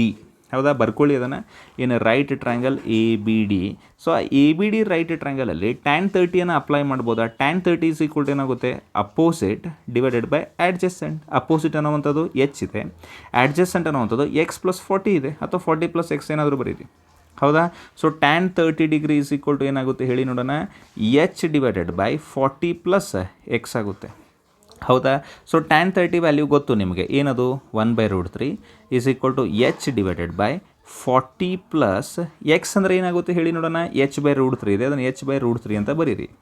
ಹೆಂಗೆ ಬಂತಿದ್ದು? ಫ್ರಮ್ ಈಕ್ವೇಷನ್ ನಂಬರ್ 1 ಅನ್ನೋದು ನಿಮಗೆ ಐಡಿಯಾ ಇರಲಿ. ಹೌದಾ? ಸೊ ಇಷ್ಟಾದಮೇಲೆ ನೆಕ್ಸ್ಟ್ ಏನೇನು ಕ್ಯಾಲ್ಕುಲೇಷನ್ ಮಾಡಬೇಕಂತೇಳಿ H ಮಾತ್ರ ಕಂಡು ಹಿಡಿಯೋದಿದೆ. ತುಂಬ ಈಸಿ ಇದೆ ಇದು, ಏನು ತಲೆ ಕೆಡಿಸ್ಕೋ ಅವಶ್ಯಕತೆ ಇಲ್ಲ. 1/√3 ಈಸ್ ಈಕ್ವಲ್ ಟು H ಅಂತೂ ಇದ್ದೇ ಇದೆಯಾ, ಡಿವೈಡೆಡ್ ಬೈ ಇಲ್ಲಿ LCM ಏನು ಬರುತ್ತೆ? √3 ಬರುತ್ತೆ. ಹೌದಾ. √3 ಬಂದರೆ ಇಲ್ಲಿ ಇಂಟು √3 ಆಗುತ್ತೆ, ಇಲ್ಲಿ ಇಂಟು 1 ಆಗುತ್ತೆ. ಅರ್ಥ ಮಾಡ್ಕೊಳ್ಳಿ ಏನೇನಿದೆ ಅಂಥೇಳಿ. ಸೊ ಏನಾಗುತ್ತೆ ಇದು 40√3 ಪ್ಲಸ್ ಎಚ್ ಆಗುತ್ತೆ. ಹೌದಾ. So 1/√3 is equal to H ಅಂತೂ ಇದ್ದೇ ಇದೆ, ಈ √3 ಮೇಲ್ಗಡೆ ಬರುತ್ತೆ, H √3 divided by 40√3 plus H ಆಗುತ್ತೆ. Okay, I hope the concept is getting clear. So ಆಮೇಲೆ ಇದನ್ನು ಈ ಕಡೆ ಕಳಿಸಿ, ಇದನ್ನು ಈ ಕಡೆ ಕಳಿಸಿ, ಏನಾಗುತ್ತೆ ಈಗ 40√3 plus H is equal to H √3 into √3 ಆಗುತ್ತೆ. ಕ್ಯಾಲ್ಕುಲೇಷನ್ ತುಂಬ ಇಂಪಾರ್ಟೆಂಟ್ ಇದರಲ್ಲಿ. ಹೌದಾ. ಸೊ 40√3 ಪ್ಲಸ್ ಎಚ್ ಅಂತ ಬರೆದ್ರೆ ಎಚ್ √3 ಇಂಟು √3 ಅಂದರೆ 3 ಆಗುತ್ತೆ, 3h ಆಗುತ್ತೆ ಇದು. ಹೌದಾ ಇಲ್ವಾ. 3h ಆಗ್ತಾ ಇದೆ. ಆಮೇಲೆ ಎಚ್ಚನ್ನು ಆ ಕಡೆ ಕಳಿಸಿ ಅಂದರೆ ಏನಾಗುತ್ತೆ ಇದು 3h minus H is equal to 40√3 ಆಗ್ತಾ ಇದೆ. ಓಕೆ, ಇನ್ನೂ ಸ್ವಲ್ಪ ಸ್ಪೇಸ್ ಇತ್ತು, ಯೂಸ್ ಮಾಡ್ಕೊಳ್ಬೇಕಾಗಿತ್ತು. ಸೊ 3h ಮೈನಸ್ ಎಚ್ ಅಂದರೆ 2h ಆಗುತ್ತೆ. 2h ಈಸ್ ಈಕ್ವಲ್ ಟು 40√3 ಆಯಿತು. So 2 1s 2 20s. So H is equal to ಏನಾಗ್ತಾ ಇದೆ 20√3 ಮೀಟರ್. ಮುಗಿದು ಹೋಯಿತು. ಹೌದಾ. ಸೊ ಇದೇನು ಟವರ್ ಇತ್ತಲ್ಲ, ಅದು ಅದ್ರ ಹೆಸರು ಟವರ್ ಇತ್ತು, ಅದ್ರ ಸಲುವಾಗಿ ಬರೀರಿ therefore height of tower is equal to 20√3 metre. ಮುಗಿದೋಯ್ತು. ಸೊ ಕ್ಯಾಲ್ಕುಲೇಷನನ್ನು ಇನ್ನೊಂದು ಸರಿ ಅಬ್ಸರ್ವ್ ಮಾಡಿ ಯಾವ ರೀತಿಯಾಗಿ ಮಾಡಿದ್ದೀನಿ ಅಂಥೇಳಿ. ಸೊ ನೀವು ಕ್ವಿಕ್ಕಾಗಿ ಮಾಡೋದು ನಿಮಗೆ ಐಡಿಯಾ ಬರಬೇಕು. ಇಲ್ಲಿ ನೋಡಿ ಎಚ್ ಮತ್ತು ಎಕ್ಸ್ ಬಂದಿದೆ, ಮತ್ತು 2 ಈಕ್ವೇಷನ್ ಕೂಡ ಬರುತ್ತಲ್ಲ, ಅದಕ್ಕೆ ಎಕ್ಸ್ ಬದಲಿಗೆ ಎಚ್ಚನ್ನು ಅದನ್ನು ಹಚ್ಚಬೇಕು ನೀವು. ಅದು ನಿಮಗೆ ಕೆಪಬಿಲಿಟಿ ಬರಬೇಕು, ಪ್ರಾಕ್ಟೀಸ್ ಮಾಡ್ದಂಗೆ ಬರುತ್ತದು. ನೆಕ್ಸ್ಟ್ ಕ್ವಶನ್ ನೋಡೋಣ ಇನ್ನೊಂದು, ಇದನ್ನು ಟ್ರೈ ಮಾಡಿ ನೀವೇ. ಇದು NCERT ಇಂದ ಬಂದಿರುವಂಥದ್ದು. The angles of elevation of the top of a tower from 2 points at a distance of 4 meter and 9 meter from the base of the tower and in the same straight line with it are complementary. Okay, ತುಂಬ ಉದ್ದಕ್ಕೆ ಮಾಡಿದಾರಲ್ಲ. ಒಂದು tower ಇದೆ ಇಲ್ಲಿ, ಈ tower ಏನಿದೆಯಲ್ಲ, so ಇದರದ್ದು AB ಅಂತ ಟವರ್ ಅಂದ್ಕೊಂಡಾದ್ಮೇಲೆ ಇಲ್ಲಿಂದ 4 ಮೀಟರ್ ದೂರದಲ್ಲಿ ಒಂದು ಪಾಯಿಂಟ್ ಇದೆ C ಅಂಥೇಳಿ, ಆಮೇಲೆ ಅದೇ ರೀತಿಯಾಗಿ 9 ಮೀಟರ್ ದೂರದಲ್ಲಿ ಇನ್ನೊಂದು ಪಾಯಿಂಟ್ ಇದೆ D ಅಂಥೇಳಿ. ಅಂದರೆ ಈ AC ಅನ್ನುವಂಥದ್ದು ಏನಿದೆಯಲ್ಲ, ಸೊ AC ಅನ್ನುವಂಥದ್ದು 4 ಮೀಟರ್ ಇದು, ಆಮೇಲೆ ಈ AD ಅನ್ನುವಂಥದ್ದು 9 ಮೀಟರ್ ಇದು. ಸೊ ಇಲ್ಲಿಂದ ಆ್ಯಂಗಲ್ ಆಫ್ ಎಲಿವೇಷನ್ ಏನಿದೆಯಲ್ಲ, ಸೊ ಇಲ್ಲಿಗೆ ಹಿಂಗೆ ಆ್ಯಂಗಲ್ ಆಫ್ ಎಲಿವೇಷನ್ ಇದೆಯಲ್ಲ, ಇದು ಕಾಂಪ್ಲಿಮೆಂಟ್ರಿ ಅಂದರೆ ಏನು ಹೇಳಿ ನೋಡೋಣ. ಸೊ ಇದು ತೀಟಾ ಇದ್ದರೆ ಇದೆಷ್ಟಿರುತ್ತೆ 90 ಮೈನಸ್ ತೀಟಾ. ಅಂದರೆ ಕಾಂಪ್ಲಿಮೆಂಟ್ರಿ ಅಂದರೆ ಅರ್ಥ ಆಗುತ್ತಲ್ಲ. ಇದು 30 ಅಂದರೆ ಇದು 60, ಇದು 40 ಅಂದರೆ ಇದು 50, ಹಾಗೆ ತೀಟಾ ಇದ್ದರೆ ಇದು 90 ಮೈನಸ್ ತೀಟಾ ಅಂತ ಹೇಳ್ತಿದ್ದಾರೆ ಅವರು. ಹೇಳಿ ಮುಂದೆ ಏನು ಹೇಳ್ತಿದ್ದಾರೆ ಅಂದರೆ prove that height of the tower is 6 metre. ಈ ಹೈಟ್ ಆಫ್ ದ ಟವರ್ ಇದೆಯಲ್ಲ, to prove AB is equal to 6 metre. ಹೌದಾ. ಇದು 6 ಮೀಟರ್ ಇದೇನಿದೆಯಲ್ಲ ಟವರ್ ಇದೆಯಲ್ಲ, ಇದನ್ನು 6 ಮೀಟರ್ ಅಂತ ಹೇಳಿ ಅಂತ ಹೇಳ್ತಿದ್ದಾರೆ. ಇದನ್ನು ಎಚ್ ಅಂತ ಅಂದ್ಕೊಳ್ಳೋಣ, ಅದನ್ನು ಬರ್ಕೊಳ್ಳೋಣ ನಾವಿಲ್ಲಿ. Let AB is equal to H is equal to height of the tower ಅಂತ ಬರ್ಕೊಳ್ಳೋಣ. ಹೈಟ್ ಆಫ್ ದಿ ಟವರ್ ಅಂತ ಹೇಳಿ ಬರ್ಕೊಂಡಾದ್ಮೇಲೆ ಈ ಆ್ಯಂಗಲ್ 90 ಡಿಗ್ರಿ ಇದೆಯಲ್ಲ, ನಿಮ್ಗೆಲ್ರಿಗೂ ಗೊತ್ತೇ ಇದೆ ಇದು 90 ಡಿಗ್ರಿ ಅಂಥೇಳಿ. ಟ್ರ್ಯಾಂಗಲ್ ಕಾಣಿಸುತ್ತಾ ನೋಡಿ, ABC ಅನ್ನುವಂಥ ಟ್ರ್ಯಾಂಗಲ್. ಹೌದಾ, ಬರೀತೀನಿ ಅದನ್ನು. In right triangle ABC. ಹೌದಾ, ಇನ್ ರೈಟ್ ಟ್ರ್ಯಾಂಗಲ್ ABC. ಆ ರೈಟ್ ಟ್ರ್ಯಾಂಗಲ್ ABC-ಯಲ್ಲಿ ನಾನೇನು ಅಪ್ಲೈ ಮಾಡ್ಬೋದು, ಟ್ಯಾನ್ ತೀಟಾನ ಅಪ್ಲೈ ಮಾಡೋಕ್ಕಾಗುತ್ತಾ ನೋಡಿ. Tan theta is equal to ಏನಾಗುತ್ತೆ H/4 ಅಂತ ಆಗುತ್ತೆ. ಹೌದಾ. ಸೊ ಬರೀತೀನಿ ಅದನ್ನು, tan theta is equal to ಏನಂತ ಬರೀತೀನಿ H/4 ಅಂತ ಬರೀತೀನಿ. ಹೌದಾ, ಇರಲಿ ಇದಕ್ಕೆ ಈಕ್ವೇಷನ್ ನಂಬರ್ 1 ಅಂತ ಕರೀರಿ. ಆಮೇಲೆ ಅದೇ ರೀತಿಯಾಗಿ ಇನ್ನೊಂದು ರೈಟ್ ಟ್ರ್ಯಾಂಗಲ್ ಇದೆ. ಇನ್ನು ರೈಟ್ ಟ್ರ್ಯಾಂಗಲ್ ಯಾವುದದು ABC ಆದಮೇಲೆ ಉಳಿದಿರುವಂಥದ್ದು ABD ಉಳಿದಿದೆ. ಹೌದಾ. ಏನು ರೈಟ್ ಟ್ರ್ಯಾಂಗಲ್ ABD. ಸೊ ABDಯನ್ನು ನೀವೇನಾದರೂ ಕನ್ಸಿಡರ್ ಮಾಡಿದ್ರೆ ಅಲ್ಲೂ ಕೂಡ ನೀವೇನು ಮಾಡ್ಬೋದು, ಟ್ಯಾನ್ ಆಫ್ 90 ಮೈನಸ್ ತೀಟಾನ ಅಪ್ಲೈ ಮಾಡಿದ್ರೆ H/9 ಅಂತ ಬರುತ್ತೆ. Opposite divided by adjacent total. ಹೌದಾ. ಸೊ ಏನು ಬರೀತೀನಿ, tan of 90 minus theta is equal to H/9 ಅಂತ ಬರೀತೀನಿ. ಹೌದಾ. ಸೊ ಇಷ್ಟು ಬರೆದಾದ್ಮೇಲೆ ನೆಕ್ಸ್ಟ್ ಏನು ಮಾಡೋಣ ಅಂತ ನೋಡಿ ಇಲ್ಲಿ. ನೆಕ್ಸ್ಟ್ ಏನು ಮಾಡ್ಬೋದು ಇಲ್ಲಿ, ಸೊ ಇದಕ್ಕೆ ಈಕ್ವೇಷನ್ ನಂಬರ್ 2 ಅಂತ ಕರೀರಿ. ಇದು 2 ಅಂತ ಕರೆಯೋಕ್ಕಿಂತ ಮುಂಚೆ ಟ್ಯಾನ್ ಆಫ್ 90 ಮೈನಸ್ ತೀಟಾ ಅಂದರೆ ಏನಂತ ಬರೀಬೋದು, ಕಾಟ್ ತೀಟಾ ಅಂತ ಬರೀಬೋದು. ಇದನ್ನು cot theta is equal to H/9 ಆಗ್ತಾಯಿದೆ. ಇದಕ್ಕೆ ಈಕ್ವೇಷನ್ ನಂಬರ್ 2 ಅನ್ನಿ. ಈಗ equation number 1 and equation number 2ನ ಮಲ್ಟಿಪ್ಲೈ ಮಾಡಿ. ಯಾಕಂದರೆ ಇದು ಟ್ಯಾನ್ ತೀಟಾ ಇದೆ, ಕಾಟ್ ತೀಟಾ ಇದೆ, ಎರಡೂ ಕ್ಯಾನ್ಸಲ್ ಆಗ್ತವೆ. ಸೊ ಅದಕ್ಕೇನಾಗುತ್ತೆ, ಇದು tan theta into cot theta. ಹೌದಾ. LHSನ್ನು ಮಲ್ಟಿಪ್ಲೈ ಮಾಡಿದ್ದೀವಿ. ಅದೇ ರೀತಿಯಾಗಿ RHS ಮಾಡೋಕ್ಕೆ ಹೋದರೆ H/4 ಇಂಟು H/9 ಆಗುತ್ತೆ. ಹೌದಾ. ಸೊ ಏನಾಗುತ್ತೆ ಹೇಳಿ ನೋಡೋಣ. ಈಗ tan theta into cot theta ಅಂದರೆ 1/tan ತೀಟಾ ಆಗುತ್ತೆ, and that is equal to H² / 36. Tan theta cancel ಆಗಿ 1 ಬರ್ತಾ ಇದೆ. 1 ಈಸ್ ಈಕ್ವಲ್ ಟು H² / 36 ಇದೆ. So H is equal to ಏನಾಗುತ್ತೆ ಅಂದರೆ √36. ಸೊ √36 ಅಂದರೆ ಪ್ಲಸ್ ಆರ್ ಮೈನಸ್ 6 ಬರುತ್ತೆ, ಮೈನಸನ್ನು ಇಗ್ನೋರ್ ಮಾಡ್ತೀವಿ. ಸೊ 6 ಮೀಟರ್ ಅಲ್ಲ, ಅದು 6 ಸೆಂಟಿಮೀಟರ್, 6 ಮೀಟರ್, ಅದು 6 ಮೀಟರ್ ಅಂತ ಹೇಳಿದರು ಅನಿಸುತ್ತೆ. Okay, 6 metre. ಆಲ್ ರೈಟ್, ಮುಗಿದೋಯ್ತು. So H is equal to 6 metre proved. ಮುಗಿದೋಯ್ತು. All right. ಸೊ ಮುಂದಿನ ಕ್ವಶನ್ಗೆ ಹೋಗೋಣ. ಈಗ ಮುಂದಿನ ಕ್ವಶನ್ ಏನಿದೆ ನೋಡಿ, ತುಂಬ ಸಿಂಪಲ್ ಆಗಿರುವಂಥ ಕ್ವಶನ್ ಅನಿಸುತ್ತಿದ್ದು. ಸ್ವಲ್ಪ ಅಲೈನ್ಮೆಂಟ್ ಯಾಕೋ ತಪ್ಪೋಗಿದೆ, ಕ್ವಶನ್ಸ್ ಪ್ಲೇಸಸ್ ಎಲ್ಲ ಚೇಂಜ್ ಮಾಡ್ಕೊಂಡಿದ್ದಾವೆ. Maybe I pause the ವಿಡಿಯೋನೋ, so that's why. Okay, no issues. Find the area of the triangle formed by joining the mid points of the sides of the triangle whose vertices are 0, -1, 2, 1 and 0, 3. Mid ಪಾಯಿಂಟಿಂದ ಈ triangle ಏನಿದೆಯಲ್ಲ, ಒಂದು ಟ್ರ್ಯಾಂಗಲನ್ನು ತೆಗಿಬೇಕು ನೀವು ಮೊದಲು. ಈ ರೀತಿಯಾಗಿ ಒಂದು ಟ್ರ್ಯಾಂಗಲನ್ನು ತೆಗೀರಿ. ತೆಗೆದಾದ್ಮೇಲೆ ಇದಕ್ಕೆ ಹೆಸರು ಕೊಡಿ, ಏನದು ABC ಅಂಥೇಳಿ. ಸೊ A ಅನ್ನೋವಂಥದ್ದು ಏನಿದೆ 0, -1 ಇದೆ, B ಅನ್ನೋವಂಥದ್ದು 2, 1 ಇದೆ, C ಅನ್ನೋವಂಥದ್ದು 0, 3 ಇದೆ. ಹೌದಾ? ಸೊ ಇದ್ರ ಮಿಡ್ ಪಾಯಿಂಟ್ ಕಂಡುಹಿಡಿಯಕ್ಕೆ ಬರುತ್ತಲ್ಲ, ಇಲ್ಲೊಂದು ಪಾಯಿಂಟ್ ಇರುತ್ತೆ, ಇಲ್ಲೊಂದು ಪಾಯಿಂಟ್ ಇರುತ್ತೆ, ಇಲ್ಲೊಂದು ಪಾಯಿಂಟ್ ಇರುತ್ತೆ. ಇದಕ್ಕೆ D ಅಂತ ಕರೀರಿ, ಇದಕ್ಕೆ E ಅಂತ ಕರೀರಿ, ಇದಕ್ಕೆ F ಅಂತ ಕರೀರಿ. ಈ ರೀತಿಯಾಗಿ ಒಂದು ಟ್ರ್ಯಾಂಗಲ್ ಬರುತ್ತಲ್ಲ. ಸೊ ಡಿ ಕೋಆರ್ಡಿನೇಟ್ಸ್ ಆರಾಮಾಗಿ ಕಂಡುಹಿಡಿಬೋದಲ್ಲ. ಕೋಆರ್ಡಿನೇಟ್ಸ್ ಅಂತ ಹೆಡ್ಡಿಂಗ್ ಹಾಕಿ, ಸ್ವಲ್ಪ ತಲೆ ಓಡಿಸ್ಬೇಕಿಲ್ಲಿ, ಭಾಳ ಕ್ಯಾಲ್ಕುಲೇಷನ್ ಮಾಡೋಂಗಿಲ್ಲ. ಕೋಆರ್ಡಿನೇಟ್ಸ್ ಅಂತ ಹಾಕಿ ಡಿ ಇದೆಯಲ್ಲ, ಸೊ ಡಿದು ಕೋಆರ್ಡಿನೇಟ್ಸ್ ಏನೇನು ಬರುತ್ತೆ ಅಂತೇಳಿ ವಿಚಾರ ಮಾಡಿ. ಒಂದು ಬ್ರ್ಯಾಕೆಟ್ ಓಪನ್ ಮಾಡಿ. ಈ ಡಿ ಇದೆಯಲ್ಲ, ಇದು ಮಿಡ್ ಪಾಯಿಂಟ್ ಇರೋದ್ರಿಂದ 0 + 2/2 ಅಂತ ಡೈರೆಕ್ಟಾಗಿ ಬರೀಬೋದಾ? 0 + 2/2, ಹೌದಾ? ಕಾಮ ಇನ್ನೊಂದೇನೋ 0 + 2/2 ಆಯಿತಾ. ಇನ್ನೊಂದು -1 + 1 / 2 ಅಂತ ಬರೀಬೋದಾ? -1 + 1 / 2. ಈ ರೀತಿಯಾಗಿ ಮಾಡಿದ್ರೆ ಡಿ ಕೋಆರ್ಡಿನೇಟ್ಸ್ ಬಂದುಬಿಡುತ್ತೆ. ಸೊ ಡಿ ಕೋಆರ್ಡಿನೇಟ್ಸ್ ಏನಾಗುತ್ತೆ ಹೇಳಿ ನೋಡೋಣ. 0 + 2 ಅಂದರೆ 2, 2/2 ಅಂದರೆ 1 ಆಗುತ್ತೆ. ಕಾಮ -1 + 1 ಅಂದರೆ 0, 0/2 ಅಂದರೆ 0. ಸೊ ಡಿದು ಬಂತು. ಇದನ್ನು ಒಂದು ಬಾಕ್ಸಲ್ಲಿ ಇಡಿ. ಬಾಕ್ಸಲ್ಲಿ ಇಲ್ಲ ಅಂದರೆ ಒಂದು ಅಟ್ಲೀಸ್ಟ್ ಒಂದು ಆ್ಯರೋ ಮಾರ್ಕಿಂದಾದರೂ ತೋರಿಸಿ ಇದನ್ನು ಡಿ ಅಂಥೇಳಿ. ಅದೇ ರೀತಿಯಾಗಿ ಇ ಮಾಡ್ಬೋದಾ? ಡೆಫಿನೆಟ್ಲಿ ಮಾಡ್ಬೋದು. ಇ ಈಸ್ ಈಕ್ವಲ್ ಟು ಏನು ಹಾಕಿ ನೋಡೋಣ. ಇ ಅಂದರೆ ಏನಂತ ಮಾಡಿ, ಇಲ್ಲಿ ಇದೆ ನೋಡಿ. ಸೊ 0 + 0, 0 + 0 / 2, -1 + 3 / 2, -1 + 3 / 2 ಮಾಡಿದ್ರೆ ಇ ಅನ್ನೋವಂಥದ್ದು ಕೋಆರ್ಡಿನೇಟ್ಸ್ ಏನು ಬರ್ತದೆ ಹೇಳಿ ನೋಡೋಣ. 0 + 0 ಅಂದರೆ 0, 0/2 ಅಂದರೆ 0, -1 + 3 ಅಂದರೆ 3 - 1 ಅಂದರೆ 2 ಆಗುತ್ತೆ, 2/2 ಅಂದರೆ 1 ಆಯಿತು. ಸೊ ಈದ್ ಕೋಆರ್ಡಿನೇಟ್ಸ್ ಈ ರೀತಿ ಬಂತು. ಅದೇ ರೀತಿಯಾಗಿ ಎಫ್ ಕೋಆರ್ಡಿನೇಟ್ಸನ್ನು ಕಂಡುಹಿಡಿಬೋದಾ? ಡೆಫಿನೆಟ್ಲಿ ಕಂಡುಹಿಡಿಬೋದು. ಯಾವ ರೀತಿಯಾಗಿ ನೋಡಿ, ಇಲ್ಲಿ 2 + 0 / 2, 1 + 3 / 2, 1 + 3 / 2. ಸೊ ಈ ರೀತಿಯಾಗಿ ಮಾಡಿದ್ರೆ ಎಫ್ ಕೋಆರ್ಡಿನೇಟ್ಸ್ ಏನು ಬರುತ್ತೆ ಹೇಳಿ ನೋಡೋಣ. 2 + 0 ಅಂದರೆ 2, 2/2 ಅಂದರೆ 1 ಬರ್ತಾ ಇದೆ, 1 + 3 ಅಂದರೆ 4, 4/2 ಅಂದರೆ 2 ಬರ್ತಾ ಇದೆ. ಹೌದಾ? ಸೊ ಇದೆಲ್ಲ ಕೋಆರ್ಡಿನೇಟ್ಸ್ ಬಂತಲ್ಲ, ಇದನ್ನೇ ಸಪ್ರೇಟಾಗಿ ಒಂದು ಟ್ರ್ಯಾಂಗಲ್ ಬರ್ಕೊಳ್ಳಿ. DEF ಅಂತ ಇದೆಯಲ್ಲ, ಆ ಟ್ರ್ಯಾಂಗಲನ್ನು ಬರ್ಕೊಳ್ಳಿ ಈ ರೀತಿಯಾಗಿ, DEF ಅಂತೇಳಿ. ಅಥವಾ ಇಲ್ಲಾಂದರೆ ಡೈರೆಕ್ಟಾಗಿ ಮಾಡಿಬಿಡಿ. ಸೊ ಡಿ ಕೋಆರ್ಡಿನೇಟ್ಸ್ ಬಂದಿದೆಯಲ್ಲ, ಸೊ ಡಿ ಕೋಆರ್ಡಿನೇಟ್ಸ್ ಒಂದು ಕಡೆ ಬರ್ಕೊಳ್ಳಿ. ಸೊ ಡಿ ಕೋಆರ್ಡಿನೇಟ್ಸ್ ಏನದು 1, 0. ಸೊ 1, 0 ಅಂತ ಬರ್ಕೊಳ್ಳಿ. ಅದಾದಮೇಲೆ ಇ ಕೋಆರ್ಡಿನೇಟ್ಸ್ ಬರ್ಕೊಳ್ಳಿ. ಇದೇನು ಬಂದಿದೆ ಹೇಳಿ ನೋಡೋಣ. 0, 1 ಅಂತ ಬಂದಿದೆ, ಅದನ್ನು 0, 1 ಅಂತ ಬರ್ಕೊಳ್ಳಿ. ಆಮೇಲೆ ಎಫ್ದು ಬಂದಿದೆ, ಏನು ಬಂದಿದೆ ಹೇಳಿ ನೋಡೋಣ. 1, 2 ಅಂತ ಬಂದಿದೆ. ಇದಕ್ಕೆ ಏನೇನು ಹೆಸರು ಕರಿಬೇಕು ಹೇಳಿ ನೋಡೋಣ. ಹೆಸರು ಕರೆಯೋದು ಗೊತ್ತಿದೆಯಲ್ಲ ನಿಮಗೆ. x1 y1, ಇನ್ನೊಂದು x2 y2, ಆಮೇಲೆ x3 y3. All right. So ಇದ್ರ ಏರಿಯಾ ಕಂಡುಹಿಡಿಯೋದೇನು ಸಿಂಪಲ್ ಅಲ್ಲ. ಇನ್ನು ಏರಿಯಾ ಆಫ್, ನನ್ನ ಸ್ಪೇಸ್ ಉಳಿದಿಲ್ಲ, ಬಟ್ ಇಲ್ಲೂ ಕೂಡ ಬರೀಬೋದು ನಾನು. Area of triangle DEF is equal to ಏನಾಗುತ್ತೆ, ಫಾರ್ಮುಲಾ ಗೊತ್ತಲ್ಲ ನಿಮಗೆ. 1/2 bracket x1 bracket y2 - y3 plus x2 bracket y3 - y1 plus x3 bracket y1 - y2. Sir ನೀವೇ ಸಾಲ್ವ್ ಮಾಡಿ ಅಂತ ಎಕ್ಸ್ಪೆಕ್ಟ್ ಮಾಡಬೇಡಿ, ಇದನ್ನು ಕೂಡ ಕಮೆಂಟ್ ಮಾಡಿ. Area of triangle equal to ಅಂತ ಬರೀರಿ, ಏನಾಗೋದಿಲ್ಲ. ಸೊ 3 ಟಾಸ್ಕ್ಗಳಿದೆ. ಮೊದಲು ಮೋಡ್ ಮತ್ತು ಮೀಡಿಯನ್ ಇತ್ತು, ಈಗ ಏರಿಯಾ ಆಫ್ ಟ್ರ್ಯಾಂಗಲ್ ಕೂಡ ಕಂಡುಹಿಡಿಯಿರಿ. ಆಲ್ ರೈಟ್, ಮುಂದಿನ ಕ್ವಶನ್ಗೆ ಹೋಗೋಣ. ಮುಂದಿನ ಕ್ವಶನ್ ಏನಿದೆ ಅಂತ ನೋಡೋಣ. ಇದನ್ನು ಸಬ್ಸ್ಟಿಟ್ಯೂಟ್ ಮಾಡ್ರಪ್ಪ, ಸಬ್ಸ್ಟಿಟ್ಯೂಟ್ ಮಾಡಿ ಮುದ್ದು ಮಕ್ಕಳೇ ಕಂಡು ಹಿಡೀರಿ. ಓಕೆ, ನಿಮಗಿಂತ ನಾನೇ ಜಾಸ್ತಿ ಪ್ರಾಕ್ಟೀಸ್ ಮಾಡೋದಾಗಬಾರ್ದು. ನೀವು ಪ್ರಾಕ್ಟೀಸ್ ಮಾಡಿ ಬರುತ್ತೆ ಅಂತ ಬಿಡಬೇಡಿ. ಇದನ್ನು ಆನ್ಸರನ್ನು ಕಮೆಂಟ್ ಮಾಡಿ. All right. So find the coordinates of the points of try section of the line segment joining the points 2, -2 and -7, 4. So try section ನಿಮ್ಗೆ ಗೊತ್ತೇ ಇದೆಯಲ್ಲ ಯಾವ ರೀತಿಯಾಗಿ ಮಾಡ್ಬೇಕಂತ ಹೇಳಿ. ಇಲ್ಲೊಂದು ಪಾಯಿಂಟ್ ಎ ಅಂತ ತಗೊಳ್ಳಿ, ಆಮೇಲೆ ಈ ಕಡೆ ಬಂದು ಪಾಯಿಂಟ್ ಬಿ ಅಂತ ತಗೊಳ್ಳಿ. ಹೌದಾ? ಸೊ ಎ ಇಂದ ಬಿಗೆ ಈ ರೀತಿಯಾಗಿ ಒಂದು ಲೈನನ್ನು ತಗೊಳ್ಳಿ. ಇಲ್ಲಿ ತೊಗೊಂಡಾದ್ಮೇಲೆ ಏನಿದೆ ಹೇಳಿ ನೋಡೋಣ. ಇದು 2, -2 ಇದೆ. ಆಮೇಲೆ ಇಲ್ಲಿರುವಂಥದ್ದು -7, 4 ಇದೆ. ಟ್ರೈ ಸೆಕ್ಷನ್ ಅಂದರೆ 3 ಪಾರ್ಟ್ಸಲ್ಲಿ ಡಿವೈಡ್ ಮಾಡಬೇಕು. ಇಲ್ಲಿ ಬಂದು ಆಮೇಲೆ ಇದಕ್ಕೆ ಸಿ ಅಂತ ಕರೀರಿ, ಇದಕ್ಕೆ ಡಿ ಅಂತ ಕರೀರಿ. ಸಿ ಅಂತೂ ಕಂಡುಹಿಡಿಯೋಣ, ಆಮೇಲೆ ಡಿ ಅಂತೂ ಮಿಡ್ ಪಾಯಿಂಟ್ ಆಗುತ್ತೆ. CB ಇದೆಯಲ್ಲ, ಅದರ ಮಿಡ್ ಪಾಯಿಂಟ್ ಆಗುತ್ತೆ ಇದು ಡಿ ಅನ್ನುವಂಥದ್ದು. ಅದು ಈಸಿಯಾಗಿ ಮಾಡ್ಬೋದು.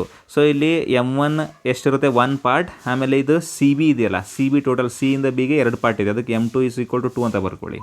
ಸೊ M1 ಅನ್ನುವಂಥದ್ದು 1 ಪಾರ್ಟ್, M2 ಅನ್ನುವಂಥದ್ದು 2 ಪಾರ್ಟ್ಸ್. ಈ ಸಿ ಕೋಆರ್ಡಿನೇಟ್ಸ್ ಇದೆಯಲ್ಲ, ಇದಕ್ಕೇನಂತ ಕರೀರಿ, x, y ಅಂತ ಕರೀರಿ. ಹೌದಾ? ಸೊ ಆಮೇಲೆ ಇಲ್ಲಿರುವಂಥದ್ದು ಇದೇನಿದು x1 y1, ಇಲ್ಲಿರುವಂಥದ್ದು x2 y2. ಗೊತ್ತಾಗ್ತಿದೆಯಾ ಮುದ್ದು ಮಕ್ಕಳೇ? ಸೊ ಅದ್ರ ಸಲುವಾಗಿ ಹಚ್ಚಿ ಈಗ x = ಇದಕ್ಕೆ x' y' ಅಂತ ಕರೀರಿ. No issues. ಅದೇ X is equal to formula ಏನು, m1x2 plus m2x1 divided by m1 plus m2. Substitute ಮಾಡ್ತೀರಾ, m1 ಅಂದರೆ 1 ಇದೆ, ಇಂಟು x2 ಅಂದರೆ -7 ಇದೆ, ಪ್ಲಸ್ m2 ಅಂದರೆ 2 ಇದೆ, ಇಂಟು x1 ಅಂದರೆ ಏನಿದೆ, x1 ಅಂದರೆ 2 ಇದೆ, ಡಿವೈಡೆಡ್ ಬೈ 1 ಪ್ಲಸ್ 2. ಸೊ ಆ ರೀತಿಯಾಗಿ ನೀವೇನಾದರೂ ಸೊಲ್ಯೂಷನ್ ಮಾಡಿದ್ರೆ 1 ಇಂಟು -7 ಅಂದರೆ -7 ಮತ್ತು ಪ್ಲಸ್ 4 ಡಿವೈಡೆಡ್ ಬೈ 3 ಆಯಿತು. -7 ಪ್ಲಸ್ 4 ಅಂದರೆ -3 ಡಿವೈಡೆಡ್ ಬೈ 3 ಅಂದರೆ 3 ಕ್ಯಾನ್ಸಲ್ ಆಗಿ -1 ಬರ್ತಾ ಇದೆ. So X is equal to -1 ಬಂತು. ಬರ್ಕೊಳ್ಳಿ ಅದನ್ನು -1 ಅಂಥೇಳಿ, ಹೌದಾ. ಅದೇ ರೀತಿಯಾಗಿ ವೈಗೆ ಕೂಡ ಫಾರ್ಮುಲಾನ ಅಪ್ಲೈ ಮಾಡಿ. ವೈಗೆ ಯಾವ ರೀತಿಯಾಗಿ ಅಪ್ಲೈ ಮಾಡ್ತೀರಾ, y is equal to m1y2 plus m2y1 divided by m1 plus m2. ನೀಟಾಗಿ ನಿಧಾನಕ್ಕೆ ಮಾಡಿ. 1 ಇಂಟು y2 ಅಂದರೆ ಏನಿದೆ, 4 ಇದೆ, ಪ್ಲಸ್ m2 ಅಂದರೆ 2 ಇದೆ, y1 ಅಂದರೆ -2 ಇದೆ, ಹೌದಾ, ಡಿವೈಡೆಡ್ ಬೈ 1 ಪ್ಲಸ್ 2. ಸೊ ಮಾಡಿದ ತಕ್ಷಣ 1 into 4 is 4, 2 into -2 is -4 divided by 3 ಆಗಿ 4 - 4 ಅಂದರೆ 0, 0 ಬೈ 3 ಆಗಿ ಟೋಟಲ್ ಆನ್ಸರ್ ಏನು ಬರ್ತಾ ಇದೆ ಇಲ್ಲಿ, 0 ಅಂತ ಬರ್ತಾ ಇದೆ, ಹೌದಾ. ಸೊ y ಅನ್ನೋವಂಥದ್ದು 0 ಅಂತ ಬಂದಿದೆ ಇಲ್ಲಿ. ಸೊ ಅದನ್ನು ಕೂಡ ಬರ್ಕೊಳ್ಳಿ. ಸೊ ಇದು 0 ಆದಮೇಲೆ ಇದು ಎಕ್ಸ್ ಡ್ಯಾಶ್ ವೈ ಡ್ಯಾಶ್ ಕಂಡುಹಿಡಿಯೋದು ತುಂಬ ಏನು ಡಿಫಿಕಲ್ಟ ನಿಮಗೆ. ಎಕ್ಸ್ ಡ್ಯಾಶ್ ಅಂದರೆ ಇದೇನಾಗುತ್ತೆ, ಮಿಡ್ ಪಾಯಿಂಟ್ ಬರೀರಿ. D is mid point of C B ಅಂತ ಮೆನ್ಷನ್ ಮಾಡಿ. D is a mid point of C B ಅಂತ ಸಿ ಬಿ ಅಂತ ನೀವೇನಾದರೂ ಮಾಡಿದ್ರೆ this is a mid point ಅಂಥೇಳಿ. -1 ಪ್ಲಸ್ ಆಫ್ -7 ಡಿವೈಡೆಡ್ ಬೈ 2 ಅಂದರೆ -8/2 ಆಗಿ -4 ಬರುತ್ತಿದ್ದು. ಮಾಡಿ ಇದನ್ನು ಕ್ಯಾಲ್ಕುಲೇಟ್ ಮಾಡಿ ನೀಟಾಗಿ. ಆಮೇಲೆ ಇಲ್ಲಿ 0 ಇದೆ, ಇಲ್ಲಿ 4 ಇದೆ, 0 ಪ್ಲಸ್ 4/2 ಅಂದರೆ 2 ಬರುತ್ತೆ. ಅದನ್ನು ಕೂಡ ನೀವು ಕ್ಯಾಲ್ಕುಲೇಟ್ ಮಾಡಿ. ಈ ರೀತಿಯಾಗಿ ಇದನ್ನು ನೀವು ಕಂಡುಹಿಡಿದ್ರೆ ಇಲ್ಲಿ 1.5 ಮಾರ್ಕ್, ಇದನ್ನು 1.5 ಮಾರ್ಕ್, ಈ ರೀತಿಯಾಗಿ ಮಾರ್ಕ್ಸನ್ನು ಪಡೀಬೋದು. ತುಂಬ ಸ್ಟ್ಯಾಂಡರ್ಡ್ ಕ್ವಶನ್ ಇದು ಕೂಡ, ಹೌದಾ. ಸೊ ಅದಕ್ಕೋಸ್ಕರ ಸೆಕ್ಷನ್ ಫಾರ್ಮುಲಾ ಏನಿದೆ, ಸೊ ಸೆಕ್ಷನ್ ಫಾರ್ಮುಲಾ ಮೇಲೆ ಕೂಡ ಕ್ವಶನ್ಸ್ಗಳು ಫ್ರೇಮ್ ಆಗ್ತವೆ. ಅದು ಫ್ರೇಮ್ ಆಗಿಲ್ಲ ಅಂದರೆ ಏರಿಯಾ ಆಫ್ ಟ್ರ್ಯಾಂಗಲ್ ಮೇಲೆ ಅಂತೂ ಫ್ರೇಮ್ ಆಗೇ ಆಗುತ್ತೆ. ಸೊ ಆಮೇಲೆ ಏನು ಡಿಸ್ಟೆನ್ಸ್ ಫಾರ್ಮುಲಾ ಇದೆಯಲ್ಲ, ಸೊ ಡಿಸ್ಟೆನ್ಸ್ ಫಾರ್ಮುಲಾದೆಲ್ಲ 1 ಮಾರ್ಕ್ ಅಥವಾ 2 ಮಾರ್ಕಲ್ಲಿ ಕ್ವಶನ್ಸ್ ಬರ್ತಾ ಇರುತ್ತೆ. ಆಲ್ ರೈಟ್, ಸೊ ಮುಂದಕ್ಕೆ ಹೋಗೋಣ. ಇನ್ನು ಮುಂದಿನ ಕ್ವಶನ್ ನೋಡೋಣ. ಸೊ ಲಾಸ್ಟ್ ಕ್ವಶನ್ಗೆ ಬಂದ್ವಿ. ಈಗ ಆಪ್ಷನ್ ಕೂಡ ಇದೆ ಅನಿಸುತ್ತೆ. ಆಮೇಲೆ ಇನ್ನೂ ಕ್ವಶನ್ಸ್ಗಳು ಇದೆ, 2 ಕ್ವಶನ್ ಇದೆ, ಸರ್ಫೇಸ್ ಏರಿಯಾಸ್ ಆ್ಯಂಡ್ ವಾಲ್ಯೂಮ್ಸ್ದು. ಆ ಕ್ವಶನ್ನ ನೋಡೋಕ್ಕೆ ಸ್ಟಾರ್ಟ್ ಮಾಡೋಣ. ಪೇಜ್ ಖಾಲಿ ಐತಿ ಇಲ್ಲಿ. ಸೊ ವೈಟ್ ಪೇಜಲ್ಲಿ ಮಾಡೋಣ. ಸೊ ಯಾರಿಗೆ ತಲೆನೋವು ಬರುತ್ತೆ, ವೈಟ್ ಪೇಜ್ ನೋಡಿ, ಸ್ವಲ್ಪ ಬ್ರೈಟ್ನೆಸ್ಸನ್ನು ಕಡಿಮೆ ಮಾಡ್ಕೊಳ್ಳಿ, ಅಂದರೆ ನಿಮಗೆ ಕಂಫರ್ಟಬಲ್ ಫೀಲ್ ಆಗುತ್ತೆ. ಬ್ರೈಟ್ನೆಸ್ ಕಡಿಮೆ ಮಾಡ್ಕೊಂಡು ನೋಡಿ. Solid sphere of radius 3 cm is melted and then recast into small spherical balls each of diameter 0.6 cm. Find the number of balls. ಎಷ್ಟು ಬಾಲ್ಸ್ ಮಾಡಿದ್ದಾರೆ ಅಂತ ಕೇಳ್ತಿದ್ದಾರೆ. ತುಂಬ ಈಸಿಯಾಗಿರುವಂಥದ್ದು ಇದು. ನೋಡಿ, ಇಲ್ಲಿ ಒಂದು ಸ್ಪೆರಿಕಲ್ ಬಾಲ್ ಇದೆ, ಈ ರೀತಿಯಾಗಿ ಒಂದು ಸ್ಪಿಯರ್ ಬಾಲ್ ಇದೆ. ಸೊ ಇದರ ರೇಡಿಯಸ್ ಕೊಟ್ಟಿದ್ದಾರೆ ಅವರು. ಸೊ ಇದರ ರೇಡಿಯಸ್ ಎಷ್ಟು ಅಂತ ಹೇಳ್ತಿದ್ದಾರೆ. So radius is equal to 3 centimetre ಇದೆ. ಇದನ್ನೇನು ಮಾಡಿದ್ದಾರೆ ಅಂದರೆ ಮೆಲ್ಟ್ ಮಾಡಿದ್ದಾರೆ. ಮೆಲ್ಟ್ ಮಾಡಿ ಚಿಕ್ಕ ಚಿಕ್ಕ ಬಾಲ್ಸ್ ಮಾಡಿದ್ದಾರೆ, ಈ ರೀತಿಯಾಗಿ 1 2 3 4 ಎಷ್ಟು ಮಾಡಿದ್ದಾರೆ ಗೊತ್ತಿಲ್ಲ ನಮಗೆ. ಸೊ ಈ ರೀತಿಯಾಗಿ ಸೇಮ್ ಸೈಜ್ ಇದೆಯಾ ಇದು, ಮತ್ತು ಬೇರೆ ಬೇರೆ ಸೈಜ್ ಅಂತ ಅಂದ್ಕೊಂಡಿರ ಎಲ್ಲಾದರೂ. ಬೇರೆ ಬೇರೆ ಸೈಜ್ ಇಲ್ಲ, ಇದು ಒಂದೇ ಥರ ಸೈಜ್ ಇರುವಂಥದ್ದು ಎಲ್ಲವೂ ಕೂಡ. ಸೊ ಎಲ್ಲವೂ ಏನಿದೆಯಲ್ಲ, ಸೊ ಸೇಮ್ ಸೈಜ್ ಇರುವಂಥದ್ದು ಈ ರೀತಿಯಾಗಿ ಬಾಲ್ಸ್ಗಳನ್ನು ಮಾಡ್ತಾ ಹೋಗಿದ್ದಾರೆ ಅವರು. ಸೊ ಈ ರೀತಿಯಾಗಿ ಎಷ್ಟು ಮಾಡಿದ್ದಾರೆ ಅದು ನಮಗೂ ಗೊತ್ತಿಲ್ಲ. ಸೊ ಈ ರೀತಿಯಾಗಿ ಮಾಡ್ತಾ ಹೋಗಿದ್ದಾರೆ. Let us take n balls are made. So n balls ಮಾಡಿದ್ದಾರೆ ಅಂತ ಅಂದ್ಕೊಳ್ಳೋಣ. ಸೊ ಅದರ ಡಯಾಮೀಟರ್ ಕೊಟ್ಟಿದ್ದಾರೆ. ಡಯಾಮೀಟರ್ ಎಷ್ಟಿದೆ, 0.6 ಸೆಂಟಿಮೀಟರ್ ಇದೆ. ಅಂದರೆ ರೇಡಿಯಸ್ ಎಷ್ಟಾಗುತ್ತೆ, 0.3 ಸೆಂಟಿಮೀಟರ್ ಆಗುತ್ತೆ. ಬೇಕಾದರೆ ಇದು ಆರ್ ಅಂತ ಕರೆದಿದ್ದೀವಿ ಇಲ್ಲಿ ಆಲ್ರೆಡಿ. ಇದಕ್ಕೆ ಆರ್ ಡ್ಯಾಶ್ ಅಂತ ನೀವು ಕರಿತಿದ್ರೆ ಕರೀರಿ, ಆರ್ ಡ್ಯಾಶ್ ಅಂತೇಳಿ. ಸೊ ಈಗ ಏನಾಗುತ್ತೆ ಹೇಳಿ ನೋಡೋಣ. So volume of big spherical ball or big sphere is equal to, ನೋಡಿ ಇದೆಲ್ಲ ಸೇರಿಕೊಂಡು ಇದೇನಾದರೂ 100 ಸೆಂಟಿಮೀಟರ್ ಕ್ಯೂಬ್ ಇತ್ತು ಅಂದ್ಕೊಳ್ಳಿ. ಸೊ ಇಂಥದ್ದು 10 ಇರುವಂಥದ್ದು ಎಷ್ಟು ಮಾಡಬೇಕು, 10 ಮಾಡಬೇಕಲ್ಲ. 10 centimetre cube 10 centimetre cube 10 centimetre cube ಅಂತ 10 ಮಾಡಿದ್ರೆ 100 ಆಗುತ್ತೆ. ಅಂದರೆ 10 × 10. ಅಥವಾ 5 ಮಾಡಿದ್ರೆ ಎಷ್ಟಾಗುತ್ತೆ, 20 ಮಾಡಬೇಕು. 1 ಸೆಂಟಿಮೀಟರ್ ಕ್ಯೂಬ್ದು ಮಾಡಿದ್ರೆ ಎಷ್ಟಾಗುತ್ತೆ, 100 ಮಾಡಬೇಕು. ನಾನು ಹೇಳಿದ್ದು ಅರ್ಥ ಆಗ್ತಿದೆಯಾ. ಸೊ ಇಲ್ಲಿರುವಂಥ ವಾಲ್ಯೂಮ್ ಸೇಮ್ ಬರಬೇಕು. ಸೊ ಅದಕ್ಕೋಸ್ಕರ volume of big sphere is equal to n into volume of small sphere ಅಂತ ಬರೆಯೋಣ. ಸೊ n ಯಾಕೆ ಬರೋದ್ರಿ ಸರ್ ಅಂಥೇಳಿ, ಯಾಕಂದರೆ ಸ್ಮಾಲ್ ಸ್ಪಿಯರ್ದು n ಮಾಡಿದ್ದೀವಿ, ಅದಕ್ಕೆ ಇಂಟು n ಮಾಡಲೇಬೇಕಲ್ಲ. ಇಲ್ಲಿ 100 ಇತ್ತು, ಇದ್ರದ್ದು 10 ಅಂತ ಇದೆ. ಎಷ್ಟು ಮಾಡಬೇಕು, 10 ಮಾಡಬೇಕಲ್ಲ. ಅದೇ 10 ಇದ್ದಂಗಿದೆ, n ಇದ್ದಂಗಿದೆ ವ್ಯಾಲ್ಯೂ. ಸೊ ಅದನ್ನ ಬರೆದಿದ್ದೀನಿ. ಬರೆದಾದ್ಮೇಲೆ ಫಾರ್ಮುಲಾನ ಬರೀರಿ. 4/3 pi r cube is equal to n into 4/3 pi r dash cube. Very important. So ಇದರಲ್ಲಿ 4/3 pi ಕ್ಯಾನ್ಸಲ್ ಆಗುತ್ತೆ. ಇನ್ನು ಉಳಿಯುವಂಥದ್ದು r ಕ್ಯೂಬ್ ಮಾತ್ರ. r ಕ್ಯೂಬ್ ಅಂದರೆ ಇಲ್ಲಿ 3 ಕ್ಯೂಬ್ ಆಗುತ್ತೆ. ಈಸ್ ಈಕ್ವಲ್ ಟು ಇಲ್ಲಿ r ಡ್ಯಾಶ್ ಕ್ಯೂಬ್ ಅಂದರೆ 0.3 ಕ್ಯೂಬ್ ಆಗುತ್ತೆ. ಹೌದಾ. ಸೊ ಇದನ್ನು ಯಾವ ರೀತಿಯಾಗಿ ಮಾಡ್ತೀವಿ ನೋಡಿ, 3 ಕ್ಯೂಬ್ ಅಂದರೆ 3 ಇಂಟು 3 ಇಂಟು 3 ಅಂತ ಬರೀರಿ. 0.3 ಕ್ಯೂಬ್ ಅಂದರೆ 0.3 ಇಂಟು 0.3 ಇಂಟು 0.3 ಆಗುತ್ತೆ. ಸೊ ಇಲ್ಲಿ ಯಾವುದೇ ನೀವು ತೊಂದರೆ ಮಾಡ್ಕೊಳ್ಬೇಡಿ, 3 ಇಂಟು 3 ಇಂಟು 3 ಅಂತ ಬರೀರಿ. ಎನ್ ಮರೆತು ಬಿಟ್ವಿ ಇಲ್ಲಿ, ಎನ್ನನ್ನು ಬಿಟ್ಟಿದ್ವಿ ನೋಡಿ. ಸೊ ಎನ್ ಅಂತೂ ಇಂಟು ಇರಲೇಬೇಕಿಲ್ಲಿ. ಸೊ ಎನ್ ಇಂಟು ಇರುತ್ತೆ. ಸೊ ಅದಕ್ಕೆ ಎನ್ ಇಂಟು 0.3ನ 3/10 3/10 3/10 ಅಂತ ಬರ್ಕೊಳ್ಳಿ. 3 3 3 3 3 3 ಕ್ಯಾನ್ಸಲ್ ಆಗುತ್ತೆ.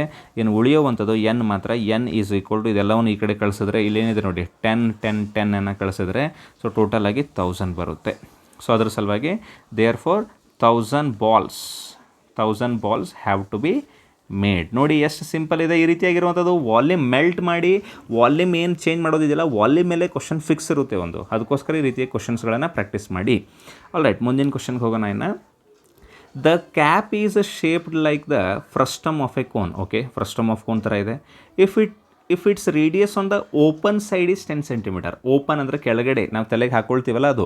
ಸೊ ರೇಡಿಯಸ್ 10 ಸೆಂಟಿಮೀಟರ್ ಇದೆ ಅದರದ್ದು. And radius at the upper base is 4 centimetre. All right, very good. And it's slant height is 15 centimetre.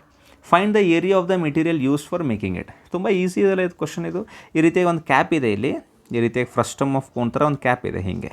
ಹೌದಾ, ಇಲ್ಲಿ ಕೆಳಗಡೆ ಓಪನ್ ಇದೆ, ಇದು this is open. Okay, so ಇಲ್ಲಿರುವಂಥದ್ದು ಓಪನ್ ಇದೆ, ಇಲ್ಲಿ ಮೇಲ್ಗಡೆ ಮೆಟೀರಿಯಲ್ ಇದೆ. ಆಲ್ ರೈಟ್, ಸೊ ಇಲ್ಲಿದು ರೇಡಿಯಸ್ ಕೊಟ್ಟಿದ್ದಾರೆ, ಇಲ್ಲಿರುವಂಥದ್ದು ರೇಡಿಯಸ್ ಕೊಟ್ಟಿದ್ದಾರೆ, ಆಮೇಲೆ ಸ್ಲ್ಯಾಂಟ್ ಹೈಟ್ ಕೂಡ ಕೊಟ್ಟಿದ್ದಾರೆ. ಸ್ಲ್ಯಾಂಟ್ ಹೈಟ್ ಎಷ್ಟು ಅಂತಿದ್ದಾರೆ? 15 ಸೆಂಟಿಮೀಟರ್. ಕೆಳಗಡೆ ಇರುವಂಥ ರೇಡಿಯಸ್ಗೆ R1 ಅನ್ನಿ 10 ಸೆಂಟಿಮೀಟರ್, ಮೇಲ್ಗಡೆ ಇರುವಂಥ ರೇಡಿಯಸ್ಗೆ R2 ಅನ್ನಿ ಅದು 4 ಸೆಂಟಿಮೀಟರ್. ಈಗ ಎಷ್ಟು ಮೆಟೀರಿಯಲ್ ಬೇಕಂತ ಕೇಳ್ತಿದ್ದಾರೆ. ಸೊ ತುಂಬ ಈಸಿ ಅಲ್ಲ ಇದು. Material needed for 1 cap. ಏನಾದರೂ ಅಲ್ಲಿ ಬೇರೆ ಕ್ಯಾಪ್ ಅಂತ ಏನಾದರೂ ಹೇಳಿದಾರೆ? ಏನಿಲ್ಲ, ಒಂದೇ ಕ್ಯಾಪ್ಗೆ ಹೇಳಿದ್ದಾರೆ ಅವರು. ಆಲ್ ರೈಟ್, ಸೊ ಈಗೇನಾಗುತ್ತೆ ಹೇಳಿ ನೋಡೋಣ. Curved surface area of frustum plus top area. Bottom area ಅಂತೂ ಇಲ್ಲವೇ ಇಲ್ಲಲ್ಲ, ಬಾಟಮ್ ಅಂತೂ ಓಪನ್ ಇದೆಯಲ್ಲ. ಸೊ ಇಲ್ಲಂತೂ ಏನೂ ಮಾಡೋಕ್ಕೆ ಬರೋದಿಲ್ಲ, ಇಲ್ಲಿ ಮಾತ್ರ ಇದೆ. ಸೊ ಕ್ಯಾಪ್ ಅದೇ ರೀತಿ ಇರುತ್ತಲ್ಲ. ಸೊ ಅದಕ್ಕೆ ಬರೀರಿ, ಫಾರ್ಮುಲಾ ಏನಿದೆ, pi bracket R1 plus R2 into L plus ಇದೇನಾಗುತ್ತೆ ಪೈ R2 ಸ್ಕ್ವೇರ್, ಯಾಕಂದರೆ ಮೇಲ್ಗಡೆದು R2 ಇದೆ. ಸೊ ಸಬ್ಸ್ಟಿಟ್ಯೂಟ್ ಮಾಡಿ. ಪೈ ಅಂದರೆ 22/7 ಬ್ರ್ಯಾಕೆಟ್ R1 ಪ್ಲಸ್ R2 ಅಂದರೆ 10 + 4 ಆಗುತ್ತೆ, ಅದು ನಿಮಗೆ ಗೊತ್ತಿದೆ, ಇಂಟು 15 ಪ್ಲಸ್ ಪೈ ಅಂದರೆ 22/7 ಇಂಟು R2 ಸ್ಕ್ವೇರ್ ಅಂದರೆ 4 ಸ್ಕ್ವೇರ್. R2 ಸ್ಕ್ವೇರ್ ಅಂದರೆ 4 ಸ್ಕ್ವೇರ್ ಆಗುತ್ತೆ ಇದು. ಆಲ್ ರೈಟ್, ಸೊ ಆಮೇಲೆ ಕ್ಯಾಲ್ಕುಲೇಟ್ ಮಾಡಿ. 22/7 ಇಂಟು 10 + 4 ಅಂದರೆ 14 ಇಂಟು 15 ಪ್ಲಸ್ 22/7 ಇಂಟು 16 ಅಂತ ಬರ್ಕೊಳ್ಳಿ. ಅದಾದಮೇಲೆ ಏನಾಗುತ್ತೆ, 7 1s 7 2s ಅಂತ ಕ್ಯಾನ್ಸಲ್ ಆಗುತ್ತೆ ಇಲ್ಲಿ. ನೆಕ್ಸ್ಟ್ 22 ಇದೆ, ಆಮೇಲೆ 2 15s ಅಂದರೆ 30 ಆಗುತ್ತೆ, ಅದನ್ನು ಬರ್ಕೊಳ್ಳಿ. 22 ಇಂಟು 30 ಪ್ಲಸ್ ಇದನ್ನು ಮಲ್ಟಿಪ್ಲೈ ಮಾಡಿ. 22 ಇಂಟು 16 ಅಂದರೆ ಏನಾಗುತ್ತೆ, 16 2s 32 ಅಂತ ಬರೀರಿ. 3 is the carry. ಆಮೇಲೆ 16 2s 32, 32 ಪ್ಲಸ್ 3 ಅಂದರೆ 35 ಆಗುತ್ತೆ, ಡಿವೈಡೆಡ್ ಬೈ 7 ಅಂತ ಬರೀರಿ. ಆಮೇಲೆ 22 3s 66, ಹೌದಾ, 660 ಆಯಿತು. ಪ್ಲಸ್ 7 1s 7 5s ಅಂತ ಬರೀರಿ. ಎಲ್ಲ ಕರೆಕ್ಟ್ ಆಗಿದೆಯಲ್ಲ, ಕ್ಯಾಲ್ಕುಲೇಷನ್ ಚೆಕ್ ಮಾಡ್ಕೊಳ್ಳಿ. 16 2s 32, 3 is the carry. 16 2s 32, 32 plus 3 is 35. All right, very good. So ಆಮೇಲೆ 7 5s 35 ಆಯಿತು, 0 ಕೊಡ್ತೀರಾ. ಆಮೇಲೆ ಪಾಯಿಂಟ್ ಕೊಟ್ಟು ಇಲ್ಲೊಂದು 0 ತೊಗೊಂಡು 7 2s ಅಂತೀರಾ. 7 2s 12. Next 6 is the carry. Then 7 8s. Check ಮಾಡಿ ಕ್ಯಾಲ್ಕುಲೇಷನ್ ಏನಾದರೂ ಮಿಸ್ಟೇಕ್ ಆಗಿದೆ ಅಂಥೇಳಿ. ಏನೂ ಮಿಸ್ಟೇಕ್ ಆಗಬಾರ್ದು. ಏನಾದರೂ ಪ್ರಾಬ್ಲಮ್ ಆಗಿದ್ದರೆ ಅದನ್ನು ಕೂಡ ರೆಕ್ಟಿಫೈ ಮಾಡ್ಕೊಳ್ತಾ ಹೋಗ್ಬೇಕು ನೀವು ಮುಂದಕ್ಕೆ.